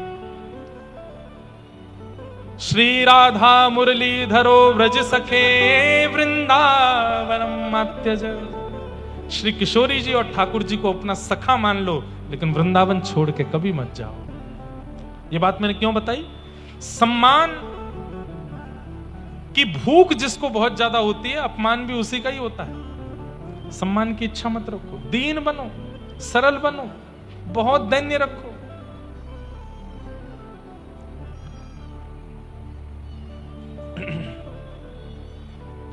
इस प्रकार राजा परीक्षित गए थे, जल मांगा, लेकिन शमीक ऋषि ने कोई प्रत्युत्तर नहीं दिया, तो गले में मरा हुआ सर्प डाल दिया। शमीक ऋषि तो ध्यान में बैठे थे, उनके कुछ शिष्यों ने देख करके उनके पुत्र श्रृंगी को बता दिया। श्रृंगी को जैसे पता चला मेरे पिता के गले में मरा हुआ सर्प डाल दिया, वो समाधि में बैठे थे, जल नहीं दे पाए, तो मेरे पिता के गले में मरा हुआ सर्प डाल दिया, मैं श्राप देता हूं। राजा परीक्षित को आज के ठीक 7वें दिन तक्षक सर्प डसेगा और उसकी मृत्यु हो जाएगी। शमीक ऋषि को जब यह बात पता चली तो उन्होंने किसी से कहा कि जाकर के राजा परीक्षित को इस बात का खबर करा दो कि उनके जीवन के केवल 7 दिन बचे हैं। राजा परीक्षित के पास जाकर के शमीक ऋषि के शिष्य गौरमुख ने जाकर के बताया कि आपके जीवन के केवल 7 दिन बचे हैं। राजा परीक्षित ने अपने पुत्र जन्मेजय को राज्य गद्दी पर बिठाया और स्वयं गंगा जी के तट पर चले गए। गंगा जी के तट पर अनेक संतों से पूछा कि जल्दी मरने वाली की मुक्ति का उपाय क्या है, पर कोई नहीं बता पाया। तब वहां श्री सुखदेव जी का आगमन हुआ। सब लोग इधर देखो, ध्यान से सुनो, हाथ जोड़ करके प्रणाम करो। श्री सुखदेव जी महाराज, हाँ, तत्रा भवद भगवान व्यासपुत्रो यदिच्छया गामटमानो नपेक्ष अलक्षलिंगो निजलाभतुष्टो वृतस्य बालैरवधूत भेष। बोलो श्री सुखदेव जी महाराज की। सुखदेव जी सभा में आए और परीक्षित के सन्मुख बैठ गए। परीक्षित ने चरणों में प्रणाम करते हुए कहा, भगवान जल्दी मरने वाली की मुक्ति का उपाय क्या है, कृपा करके मुझे बताओ। जैसे ही ये प्रश्न किया, जल्दी मरने वाली की मुक्ति का उपाय क्या है,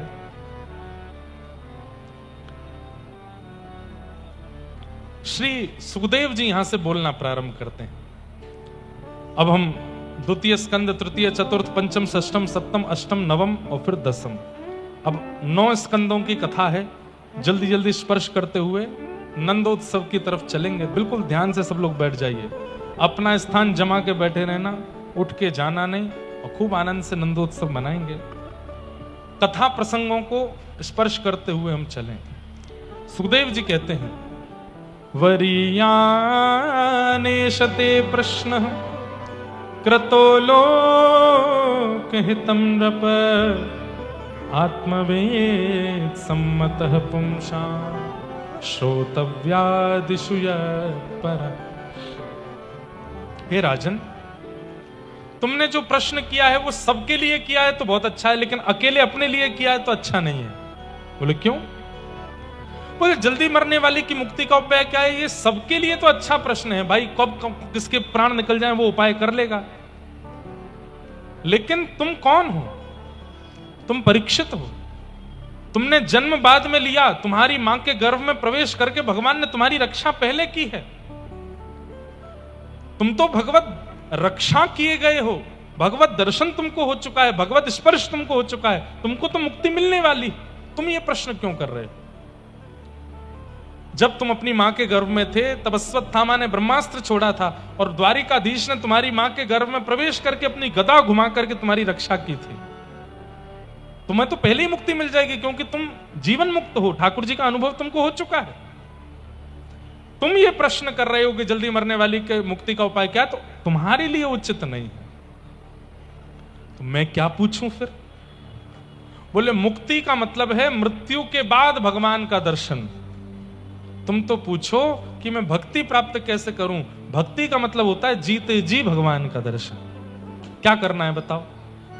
जीते जी भगवत अनुभव करना है कि मृत्यु के बाद भगवत अनुभव करना है? कैसे करना है? जोर से बोलो। तो उसके लिए मुक्ति नहीं, उसके लिए तो भक्ति मांगनी पड़ेगी, भजन करना पड़ेगा। यही बात यहां पर शुकाचार्य जी को समझाते हैं कि तुम मुक्ति की याचना मत करो, तुम तो भक्ति की याचना करो कि 7 दिन में तक्षक सर्प आवे उससे पहले पहले ठाकुर जी तुम्हारे सन्मुख आ जाएं। भैया आज से जप नियम सब कछु एक ही उद्देश्य से करो। हे नाथ, पीतांबरी कसी हो, मुखड़े पे एक हंसी हो, छवि मन में ये बसी हो, जब प्राण तन से निकले, इतना तो कहना स्वामी, जब प्राण तन से। एक उपाय बताएं। ये भक्तमाल जी वृंदावन में मिलती हैं, इनके अंदर व्रजरज भी है, भक्तमाल जी भी, और संभवतः यमुना जल भी पधराया जाता है। ये सदा हृदय से लगी रही। तुलसी जी में मड़ी हुई हैं, इसलिए प्याज, लहसुन आदि आदि कई भक्ष्य वस्तुओं का सेवन नहीं कर सकते। इसी नियम के साथ इसको पहनिएगा। ये सदा आपके चित्त से लगी रहनी चाहिए, चाहे जैसी परिस्थिति आ जाए, ये आपके तन का त्याग ना करे। क्या होगा? तो भक्तमाल जी में कथा आती है कि भक्तमाल में जितने भक्त हैं सब प्रकट हो जाएंगे अंतिम श्वास आने से पूर्व। ठाकुर जी भले ही नहीं आ पाए, भक्त आ जाएंगे। कौन कौन से भक्त आएंगे? मीराबाई आ जाएंगे, सूरदास आ जाएंगे, स्वामी श्री हरदास जी आ जाएंगे, हितवंश महाप्रभु आ जाएंगे, ये सारे भक्तजन आ जाएंगे।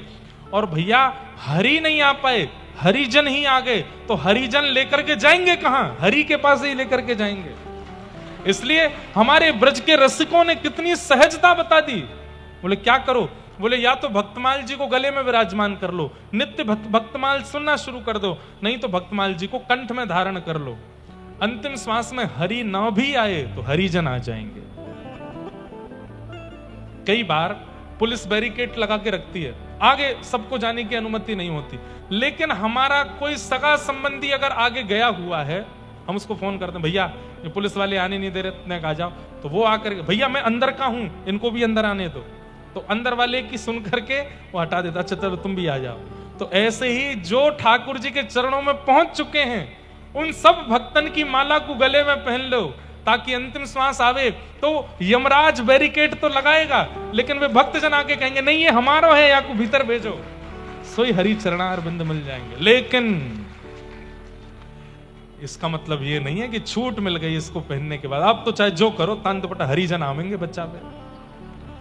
नहीं, आचरण की शुद्धि और खान पान की शुद्धि ये तो करनी पड़ेगी। और भली एक माला करो, भगवान नाम की करो, रोज करो। भैया हम तो इसीलिए कथा सुनाने आए हैं कि हमको ये नहीं चाहिए इतनी भीड़ हो, इतना ये हो, इतने बड़े बड़े पंडाल बने, लाखों रुपया खर्च हो ना। इतनी देर में जो लोग यहां आए हैं वो जीवन का उद्देश्य समझ जाएं कि हम इसलिए संसार में आए, हमें भगवत चरणारविंद प्राप्त करने, हमारी कथा से बस ये समझ में आ जाए, हम इसलिए कथा सुनाते हैं। तो उत्तानपाद राजा की 2 पत्नी हैं, सब लोग इधर देखते रहे ना। हाँ, ये सामग्रियां उधर जा रही हैं, आगे वालों को करने दो, आप लोग यहीं देखो। उत्तानपाद राजा की 2 पत्नी, बड़ी पत्नी के पुत्र का नाम ध्रुव, छोटी पत्नी के पुत्र का नाम उत्तम। छोटी पत्नी के प्रति आकर्षण होने की वजह से बड़ी पत्नी का त्याग कर दिया, और जिसके कारण एक दिन बड़ी पत्नी के पुत्र को गोद में बैठने की इच्छा हुई, और जब वो गए तो छोटी मां ने डांट दिया। रास्ता यही है ले जाने का, पीछे से नहीं आ सकती सामग्रियां। बस आपको क्या रोके, हमारा ही मन जा रहा उन पे, इसलिए पीछे से ही कर लो। क्या बता रहा था मैं, कहां थे हम? हैं? जल्दी बताओ कहां थे? हाँ, तो ध्रुव जी का मन हुआ कि अपने पिता की गोद में बैठना। छोटी मां ने डांट दिया, बोलो वन में जाओ, भगवान का भजन करो, भगवान आज्ञा दे करके कहें वरदान मांगो तो कहना छोटी मां के गर्भ से मेरा जन्म हो, ऐसी कृपा करो। जब मेरे गर्भ से जन्म लोगे, मेरे पुत्र बन के आओगे, तब बैठोगे यहां पर। ध्रुव जी महाराज रोते रोते अपनी मां के पास गए। मां ने कहा क्या बात है? बोले छोटी मां ने कहा कि वन में जाके भगवान का भजन करो, और भगवान प्रकट हो जाए तो उनसे वरदान मांगना कि मैं उनके गर्भ से जन्म लूं। आप अच्छी नहीं हो, आप उचित नहीं हो, जो मां ऐसा कहती है कि मैं उनके गर्भ से जन्म लूं तभी राज्य गद्दी पर बैठूंगा। ध्रुव जी की मां ने कितना अच्छा समझाया, बेटा एक बात सोच, तू चौकी पर बैठने की जिद कर रहा है, लेकिन तुझे सिंहासन बैठने को मिल जाए तो तू चौकी पर बैठने की जिद दोबारा करेगा? नहीं। अरे ये सामान्य गद्दी पर बैठने की तू जिद कर रहा है, वन में जाके भजन करके जब ठाकुर जी मिल ही जाएंगे, उनकी गोद मिल जाएगी, तो फिर दोबारा इस गद्दी पर बैठने की इच्छा ही नहीं होगी। साला इस गद्दी पर बैठने की कभी इच्छा नहीं होगी। इसलिए छोटी मां की बात को मान करके वन में जाओ। छोटी मां घुमा करके बात कर रही है, देखो छोटी मां ने घुमा के बात की नहीं, लेकिन मां के ऊपर है कि वो अपने बालक को कैसे समझाना चाहती। अब कई बच्चों को डरा देते हैं, वहां में जन्म हौवा है, बच्चे डर के मां के पास, मां वहां पे हौवा है, हौवा है। उस समय मां यदि उसको अच्छे से समझा दे, नहीं वहां पे हौवा नहीं है, बस उन बच्चों के लिए हौवा है जो रोटी नहीं खाते। अब ऐसे समझा दिया तो बालक क्या करेगा? रोटी खाना। तो मां के हाथ में होता है, गुरु के हाथ में होता है। बच्चों को बहुत नेगेटिविटी मत सिखाया करो, वो आंटी के पास मत जाओ, वो अच्छी नहीं है ना। ये अच्छा और बुरा ये शब्द तो बच्चों को सिखाने ही नहीं चाहिए, सब अच्छे। हाँ सावधान रहें बच्चे, इसके लिए उनको ट्रेंड करो, पर ये बुरे हैं ये अच्छे हैं, ये प्रतिस्पर्धा मत सिखाया करो बालकों को। तो ध्रुव जी महाराज को मां ने कहा वन में जाओ। छोटी मां ने जो कहा है उस बात को मानो, वन में जाके भगवान का भजन करो। ध्रुव जी महाराज गए वन में, कहा? मधुवन में। मथुरा में ही है ध्रुव टीला, जहां आकर के श्री ध्रुव जी महाराज ने जप किया। बंधुओं यमुना जी द्वापर की नहीं है, यमुना जी सतयुग कालीन है, बहुत पुरानी है यमुना जी। ध्रुव जी महाराज ने यमुना तट ध्रुव टीला पर आकर के ही भजन किया था। ध्रुव जी महाराज जैसे आए तो नारद जी रास्ते में मिल गए। नारद जी बोले, ए बालक कहां जा रहे हो? बोले, मैं भगवान से मिलने जा रहा हूं। 4 साल के हैं ध्रुव जी। नारद जी जोर से हंसे, वन में भगवान है? वन में भगवान नहीं है, शेर रहता है, तुम जैसे छोटे छोटे बालकों को खा जाता है। ध्रुव जी महाराज बोले, आप कौन हो, आपका परिचय क्या है? नारद जी बोले, मैं हरिदास वर्य नारद। ध्रुव जी बोले, आप झूठ बोल रहे हो, आप नारद नहीं हो। क्यों? मेरी मां बोलती है कि भगवान बाद में मिलते हैं, नारद जी पहले मिलते हैं। आप कैसे नारद हो जो मुझे यहीं से घर जाने को बोल रहे हो? यदि आप नारद होते तो मेरा हाथ पकड़ के भगवान से मिलाते, आप नारद नहीं हो सकते। नारद जी महाराज की आंख खुल गई, बोले, भैया ये बालक सामान्य नहीं है। अच्छा, ये बात निश्चित है, ठाकुर जी बाद में मिलेंगे, पहले नारद जी मिलेंगे। आप कहोगे, महाराज जी हमको नारद कौन मिले? ये कोई प्रशंसा के रूप में नहीं बोल रहे हैं। आपको हरि यश सुनाने वाले जितने भी वक्ता हैं, कथावाचक हैं, ये सब नारद हैं। ये नारद यदि भली भांति आपको मिल गए, भली भांति मिल गए मतलब इनकी बातें, इनके सुनाए गए प्रसंग यदि भली भांति चित्त में बैठने लग गए तो मतलब नारद जी मिल गए, तो ठाकुर जी निश्चित मिलेंगे। इसलिए नारद से पहले मिलो। नारद जी महाराज ने ध्रुव जी से कहा, कैसे बुलाओगे भगवान को? चलो मैं तुम्हें एक मंत्र दे देता हूं। नमो भगवते तुभ्यं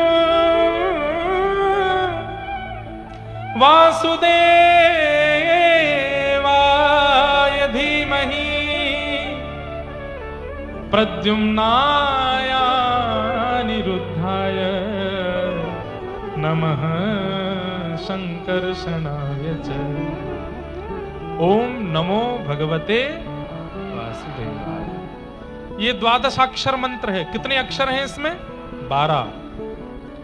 मैं कभी कभी कथा में क्या करता हूं, ये भगवान का फोन नंबर है, ये रोज इस पे एक डायल मारा करो। नाम जप जैसे करते हैं ऐसे एक एक मंत्र जपो, उतनी मिस कॉल पहुंचती है ठाकुर जी के पास। और कई बार क्या होता है बंधुओं, कोई व्यक्ति मान लो हमारा फोन नहीं उठा रहा, 1 बार 2 बार 3 बार 10, जब वो देखेगा यार 200 कॉल कर दिए इसने, कहीं ऐसा तो नहीं संकट में पड़ा हो, कोई जरूरी काम हो, तो कई बार रिटर्न कॉल आ जाता है। मीराबाई को रिटर्न कॉल आया है, ध्रुव जी को रिटर्न कॉल आया है, प्रहलाद जी को रिटर्न कॉल आया, हमारा अभी तक नहीं आया है। इसलिए ये कभी कभी आज की भाषा में इसलिए बोलते हैं ताकि बच्चों को समझ में आवे। इस पर रोज कॉल किया करो। ओम नमो भगवते, पुरुषोत्तम मास चल रहा है, खूब जप करो इस मंत्र का, खूब जप करो। ठाकुर जी को प्राप्त करने का एक अचूक मंत्र है।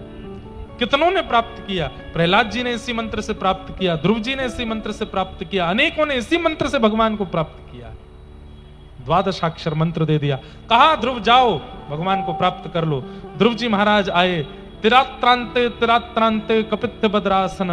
3 रात्रि तक ध्रुव जी कुछ नहीं खाते पीते और 3 रात्रि बाद केवल कपित्थ फल खाकर के भजन करते हैं। दूसरा महीना आया, 6 दिन कुछ नहीं खाते और 6 दिन बाद केवल जल पी करके भजन करते।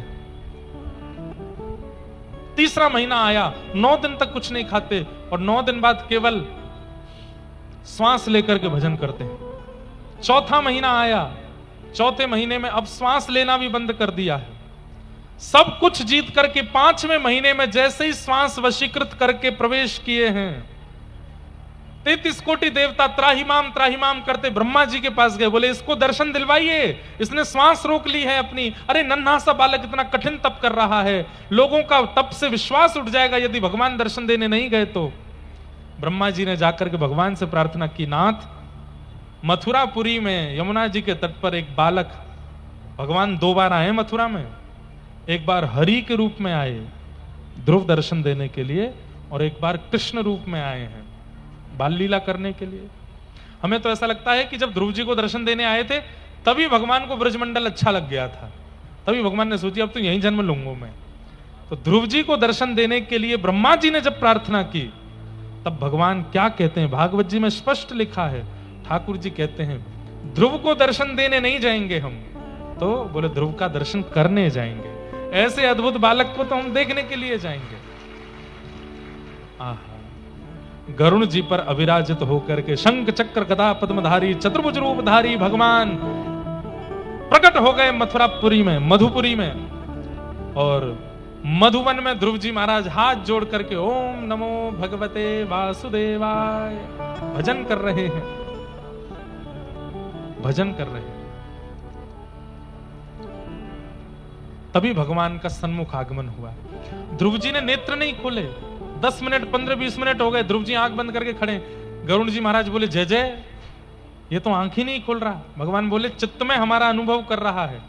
जैसे ही भगवान ने चुटकी बजाई और चित्त से छवि अंतर ध्यान हुई, ध्रुव जी महाराज ने नेत्र खोल करके देखा तो सामने शंख चक्र गदा पद्मधारी श्रीमन नारायण खड़े हैं। बोलो भक्तवत्सल भगवान की। ध्रुव जी महाराज को दर्शन दिया भगवान ने। ध्रुव जी ने भगवान को दंडवत प्रणाम करते हुए स्तुति गाई है। बहुत सुंदर स्तुति है ध्रुव जी महाराज की।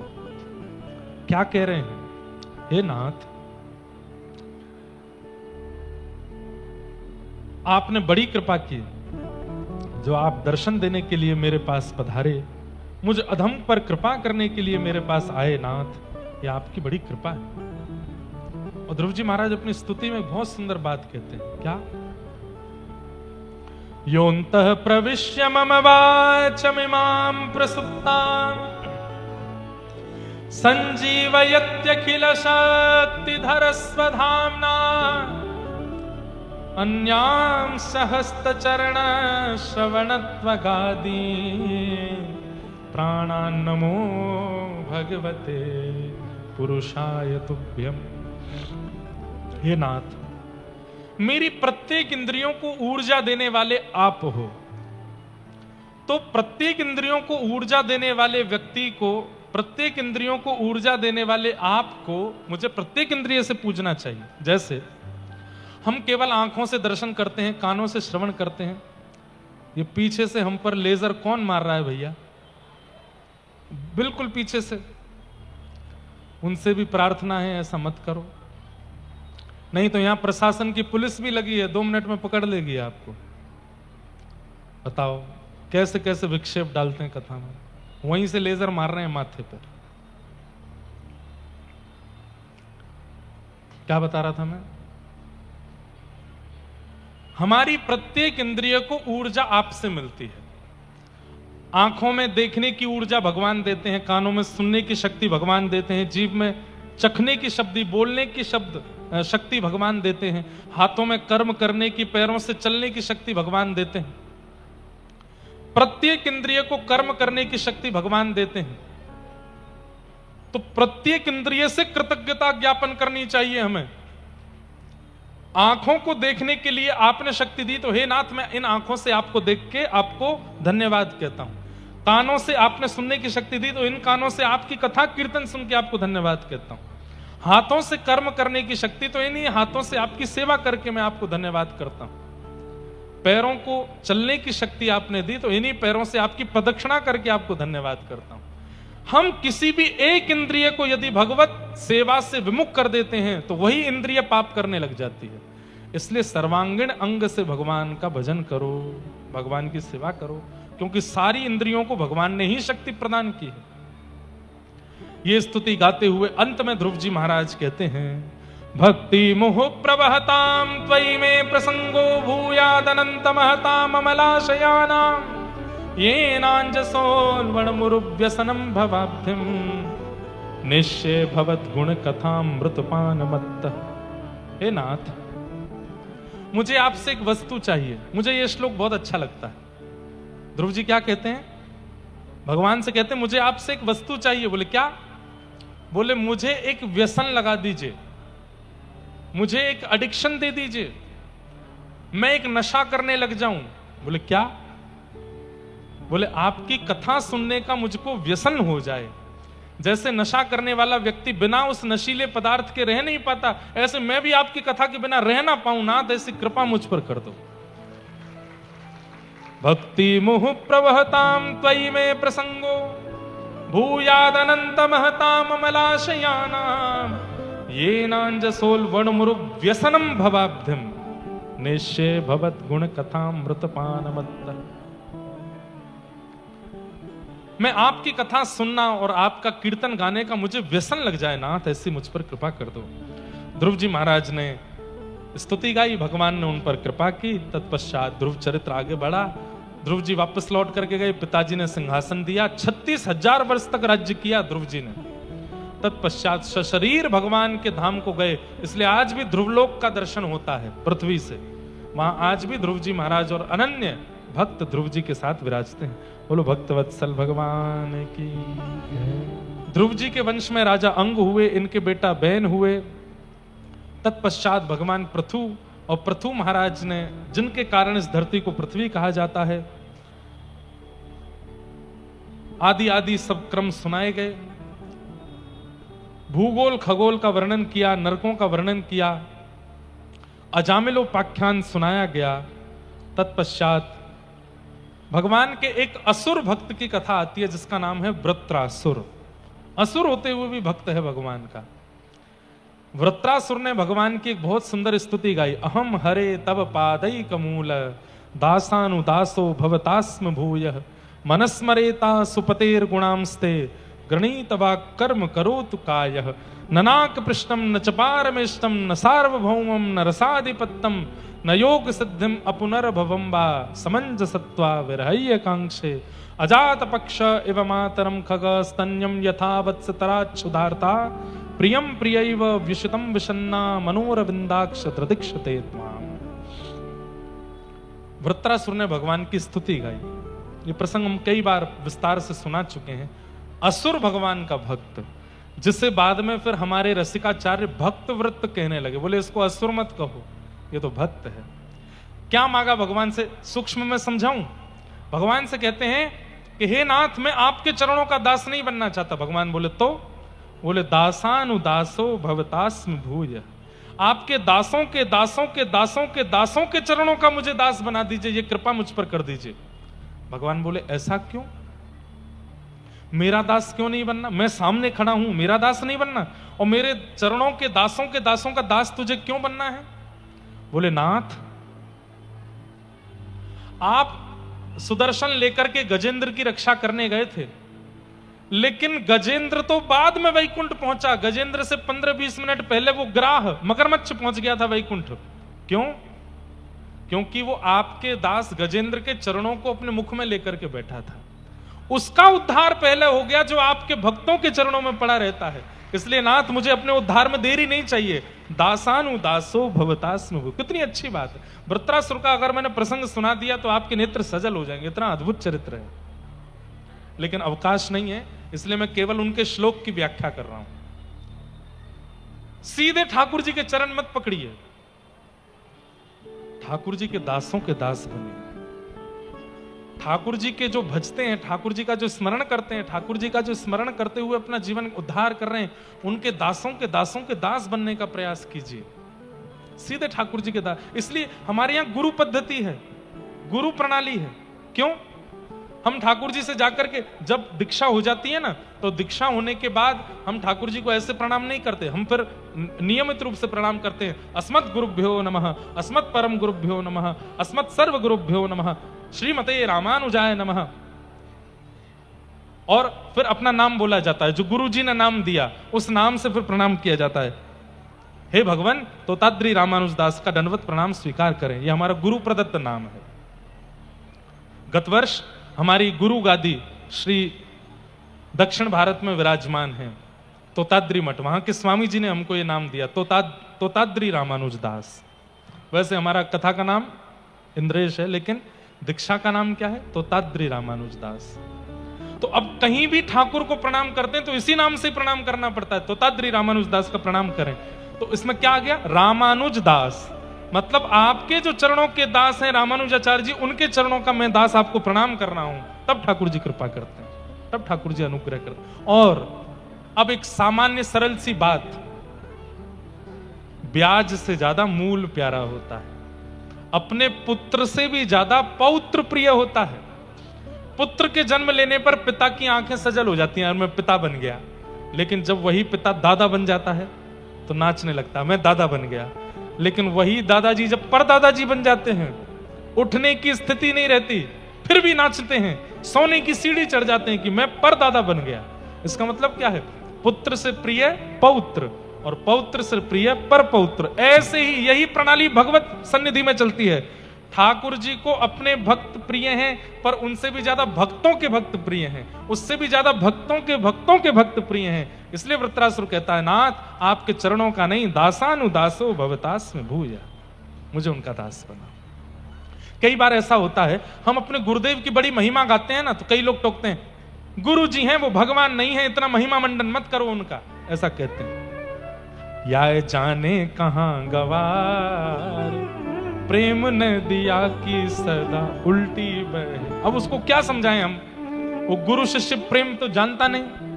अरे भाई, जब अपने गुरुदेव की वंदना करते हैं तभी ठाकुर जी खुश होते हैं। अच्छा, मेरे दास का महिमा गा रहे हो, जब हनुमान जी का यश गाते हैं, चारों युग प्रताप तुम्हारा है, प्रसिद्ध जगत उजियारा, साधु संत के तुम रखवारे, असुर निकंदन नाम द्वारे।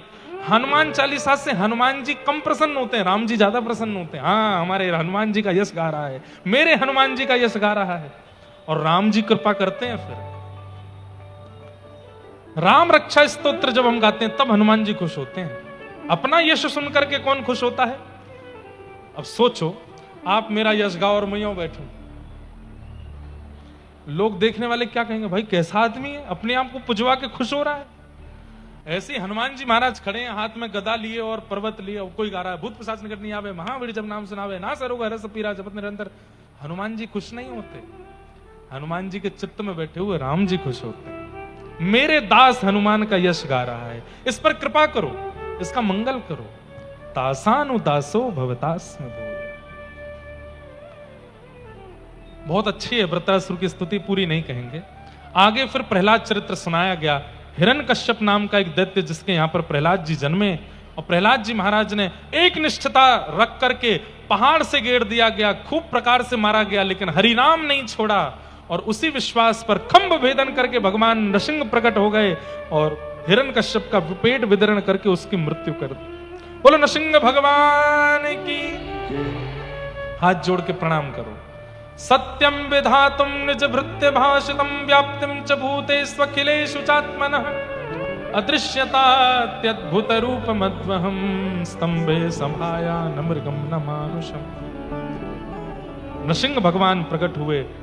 नृसिंह भगवान ने इस मांस का निर्माण हिरण्यकश्यप को मारने के लिए ही किया। अब हिरण्यकश्यप मर गया तो ये मांस रोने लगा, बोले मेरा कोई और काम ही नहीं था, एक राक्षस को मारने के लिए मुझे बनाया, अब सब लोग मुझे मलमास बोलने लगे हैं। तब भगवान ने इस मांस को अपना नाम दे दिया, पुरुषोत्तम मांस। बोले तुम में जो भजन करेगा, जो नियम करेगा, जो कथा सुनेगा, जो तीर्थ यात्रा करेगा, उसका सब अधिक होता चला जाएगा, इसलिए अधिक मास, पुरुषोत्तम मास। ये भी नृसिंह अवतार के बाद ही प्रारंभ हुआ। ऐसे नृसिंह भगवान को हम प्रणाम करते हैं। तत्पश्चात देवासुर संग्राम, बलि, वामन अवतार, गजेंद्र मोक्ष की कथा, नवम स्कंद के राजाओं का चरित्र और राम अवतार सुनाया गया। गुरुवर थे त्यक्त राज्यो विचरदनुवनम पद्म पद्भ्याम प्रियाया पाणिस्पर्शा क्षमाभ्याम रजत रजतुतो यो हरिंद्रानुजाभ्याम। गुरुवर थे त्यक्त राज्यो विचरदनुवनम पद्म पद्भ्याम प्रियाया पाणिस्पर्शा क्षमाभ्याम रजत पथरुजो यो हरिंद्रानुजाभ्याम। वैरूप्या शूर्पणख्या प्रिय विरह रुष रोपित भ्रू विजंभ तस्ताब्दिर्बद्ध सेतु खलदवदहन कौशलेन्द्रो वतान्न। बोलो राजा रामचंद्र भगवान। प्रभु श्री राम का मंगल चरित्र 2 अध्यायों में सुनाया गया। चंद्रवंश के राजाओं की कथा सुनाई और इसी चंद्रवंश के अंदर भगवान कृष्ण का अवतरण हुआ है। राजा परीक्षित को सुखदेव जी सुना रहे हैं। 2 श्लोकों में पूरी कृष्ण कथा सुना दी। अब मैं पहले ही थोड़ा सावधान कर दूं, भीड़ बहुत ज्यादा है और किसी भी प्रकार की अनुचितता आज नहीं होनी चाहिए। यहाँ माताएं भी बहुत हैं, छोटे छोटे बालक भी बहुत हैं। किसी भी प्रकार से किसी को भी अगर लगती है चोट वोट तो वो हमें स्वीकार नहीं, इसलिए बहुत ज्यादा उपद्रव नहीं करेंगे। आप सब लोग जहां हैं वहीं रहेंगे। दधी काना के लिए हमसे कल बोल रहे थे हमारे नागर जी की, महाराज जी दधी काना करें। मैंने कहा नहीं, यहाँ व्यवस्था संभल नहीं पाएगी, लोग संभल नहीं पाएंगे और हमको अपनी चिंता नहीं, हमको तो 10 लोग बचा ले जाएंगे, हमारी वजह से किसी और को चोट नहीं लगनी चाहिए। लेकिन दधी काना होगा, थोड़ा थोड़ा छिड़काव मंच पे कर देंगे, थोड़ा बहुत हम देख लेंगे। बाकी आप सब लोगों को थोड़ी बहुत सामग्री लुटाई जाएगी, नहीं तो हमें पता है यहाँ कोई बैरिकेटिंग नहीं है, सारे हमारे जो है ये मिक्सर माइक कैमरा फैमरा सब गिरगिरा जाएंगे, सब नुकसान हो जाएगा। इसलिए हम थोड़ी बहुत सामग्री लुटाएंगे। बाकी आप लोग नृत्य करना, खूब उत्साह से आनंद मनाना, और बाकी सबको नंदोत्सव की सामग्री बाहर बंटवाने की व्यवस्था करवा दी जाए। बहुत ज्यादा उपद्रव पंडाल में ना हो, इसका ध्यान रखा जाए।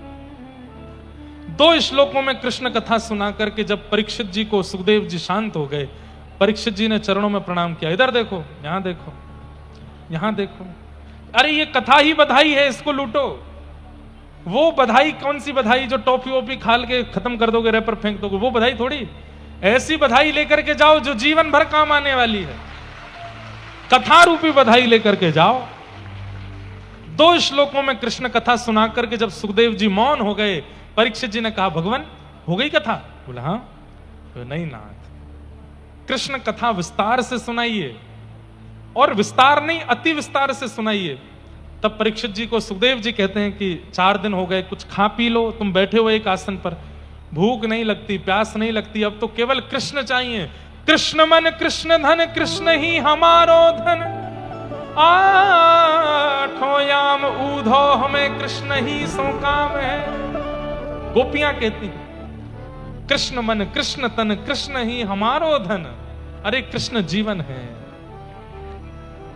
हो मैंने मेहंदी लगाई रे कृष्ण नाम की, मैंने मेहंदी लगाई रे कृष्ण नाम की। मेरे नैनों में गोकुल वृंदावन, मेरे नैनों में गोकुल वृंदावन, मेरे प्राणों में मोहन मन भावन, मेरे प्राणों में मोहन मन भावन। हो मेरा जीवन है कृष्ण, मेरा जीवन है कृष्ण, ओ मेरा जीवन है कृष्ण, मेरा जीवन है कृष्ण। ओ मैंने माला सजाई रे कृष्ण नाम की, ओ मैंने माला सजाई रे कृष्ण। सब कुछ कृष्ण है हमारे लिए। हे नाथ, ये कथा सूक्ष्म मत सुनाइए। बाकी सब राजाओं की कथा आपने विस्तार की, सूक्ष्म की, पर कृष्ण लीला तो मुझे अति विस्तार से सुनाइए। कथितो वंश विस्तारो भवता सोम सूर्ययो, राज्ञाम चोभय वंशानाम चरितम परमाद्भुतम। विस्तार से सुनाइए जब कहा, तो यहां से श्री सुखदेव जी महाराज प्रसन्न होकर के विस्तार से सुना रहे हैं। और विस्तार कैसे कर रहे हैं कि वसुदेव ग्रहे साक्षात भगवान पुरुष पर। अब बिल्कुल ध्यान से सुनेंगे सब लोग। भगवान ने आकाशवाणी करके पृथ्वी को आज्ञा दी। कब? जब पृथ्वी बड़ी बेचैन हो गई कि बहुत पाप बढ़ रहे हैं मेरे ऊपर, हे नाथ अवतार लीजिए। तब भगवान ने आकाशवाणी की, चिंता मत करो पृथ्वी, मथुरा में वसुदेव जी के यहां मैं जन्म लेने वाला हूं, इसलिए बस प्रतीक्षा करो, दिन गिनो, बहुत जल्दी मेरा आगमन होने वाला है।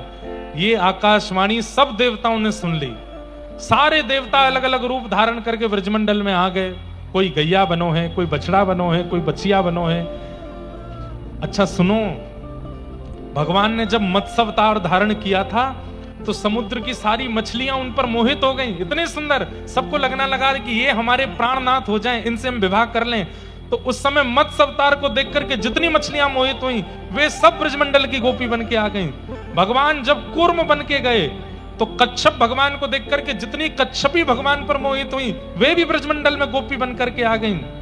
भगवान जब नृसिंह बन करके गए तो वन की जितनी भी सिंहनियां थीं, वो सब ठाकुर जी को देख के मोहित हुई, वे सब भी ब्रज की गोपी बन के आई हैं। भगवान जब राम बन करके गए तो दंडक वन के जितने भी साधु महात्मा थे, राम जी के दर्शन को लालायित थे, उनका आलिंगन करना चाहते थे।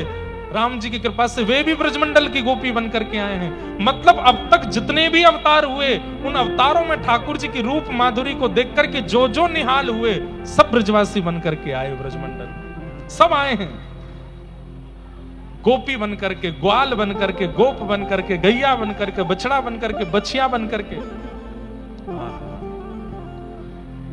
ठाकुर जी आने वाले हैं। यहां मथुरा के राजा थे उग्रसेन। उग्रसेन के एक पुत्र हुए जिनका नाम था कंस। द्रुमिल राक्षस की छाया पड़ गई थी उग्रसेन की पत्नी पर, इसलिए कंस का जन्म हुआ। महान दुष्ट हुआ, बड़े होकर के पिताजी को ही जेल में डाल दिया। अपनी चचेरी बहन देवकी का विवाह करना चाहा वसुदेव जी के साथ, और वसुदेव जी से विवाह करके विदा करने के लिए स्वयं रथ हाँकते हुए जा रहा था। आकाशवाणी हुई, जिन बहन को तुम विदा करने जा रहे हो इन्हीं का 8वां गर्भ तुम्हें मारेगा। सुनते ही कंस ने तलवार निकाल करके सर धड़ से अलग करना चाहा। वसुदेव जी ने चरण पकड़ लिए, बोले इनको मत मारो, जितनी बालक जन्म लेंगे हम सब तुमको दे देंगे। 6 बालकों की हत्या कंस ने कर दी।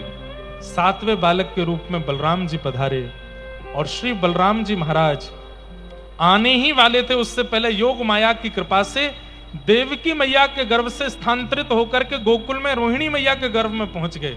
इसलिए बलराम जी दोनों के पुत्र हैं, रोहिणी नंदन भी हैं, देवकी नंदन भी हैं। कुछ महीने देवकी के गर्भ में रहे, और कंस को खबर मिली कि 7वां बालक गर्भ में नष्ट हो गया। अब 8वां बालक आने वाला है। हाथों में डबल हथकड़ियां, बेड़ियां, महाराज ताले लगा रखे हैं। सैनिकों को, दरबानों को सचेत कर दिया कि कहीं से भी निकल के भागने ना पाए। भादों का महीना, अष्टमी तिथि, और जैसे ही मध्य रात्रि हुई कंस के कारागृह में, आज मथुरा में सब सोए हैं, पूरी नगरी में सब सोए हैं, और अष्टमी तिथि की मध्य रात्रि में मंदम मंदम जलधारा, आकाश से मंदम मंदम जलधारा गिर रही है। पिन ड्रॉप साइलेंस, बिल्कुल आवाज नहीं है, सब गहरी नींद में सोए हैं। और उसी समय कंस के कारागृह में देवकी मैया के गर्भ से एक दिव्य तेज प्रकट हुआ, और तेज विश्राम होते ही शंख चक्र गदा पद्म चतुर्भुज रूप धारण करके भगवान प्रकट हो गए। बाल कृष्ण लाल की जय। इतनी धीमे जय बोली है आपने कि कहीं कंस जग नहीं जाए। बाल कृष्ण लाल की जय। वाह, अब आयो आनंद, ऐसी आनंद कराइयो अगले आध पौन घंटा। हाँ, जो नहीं करावेगा वाकू बगलवारी की सौगंध है। खूब उत्साह में रहियो भैया, नंदोत्सव मनानो है आज। 4 भुजा धारण करके ठाकुर जी प्रकट हो गए। मैया की याचना से 2 भुजा अंतर ध्यान कर दी, छोटे लाला बन गए, और पयोधर पान करके वसुदेव जी की गोद में गए। हथकड़ी बेड़ियां खुल गईं, ताले खुल गए। ठाकुर जी बोले मोय ले जाके ब्रजमंडल में सुवाए दो यशोदा मैया के पास। 11 वर्ष बाद फिर लीला करवे के काजे आऊंगा। कहां देख रहे हो सब लोग? इधर देखो, यहां देखो। यहां कुछ भी हमारी इच्छा के बिना नहीं होगा, इसलिए कुछ भी होना होगा तो यही होगा, पीछे कुछ नहीं होना, इसलिए यही देखो। वसुदेव जी ठाकुर जी को लेकर के गोकुल पहुंचे, यशोदा मैया के बगल में सुवाए करके लाली को ले जाकर के कंस को दे दिया। अष्टभुजी देवी भद्रकाली के रूप में प्रकट हो गई, और कंस से कह दिया मेरे जैसे निर्दोष बालकों को मारते हो, तुम्हारे शत्रु ने तो जन्म ले लिया ब्रजमंडल में। अब कंस यहां अपने शत्रु को ढूंढ रहा है। यहां ब्रजमंडल में अब सबन को मीठी मीठी खबर लगवे लगी। कहा कि ऐसो क्यों लग रहा है कि अब की बार नंदरानी के लाला होएगो। नंदा सुनंदा 2 बहन हैं नंद बाबा की। जैसे ही गई नंद यशोदा के कक्ष में, नंद रानी गहरी निद्रा में सोई हैं, और बगल में नेक सो लाला कुल बुलाए रहे हो है। 21 बार हरिशरणम को जाप करके जैसे ही चदरिया हटाई,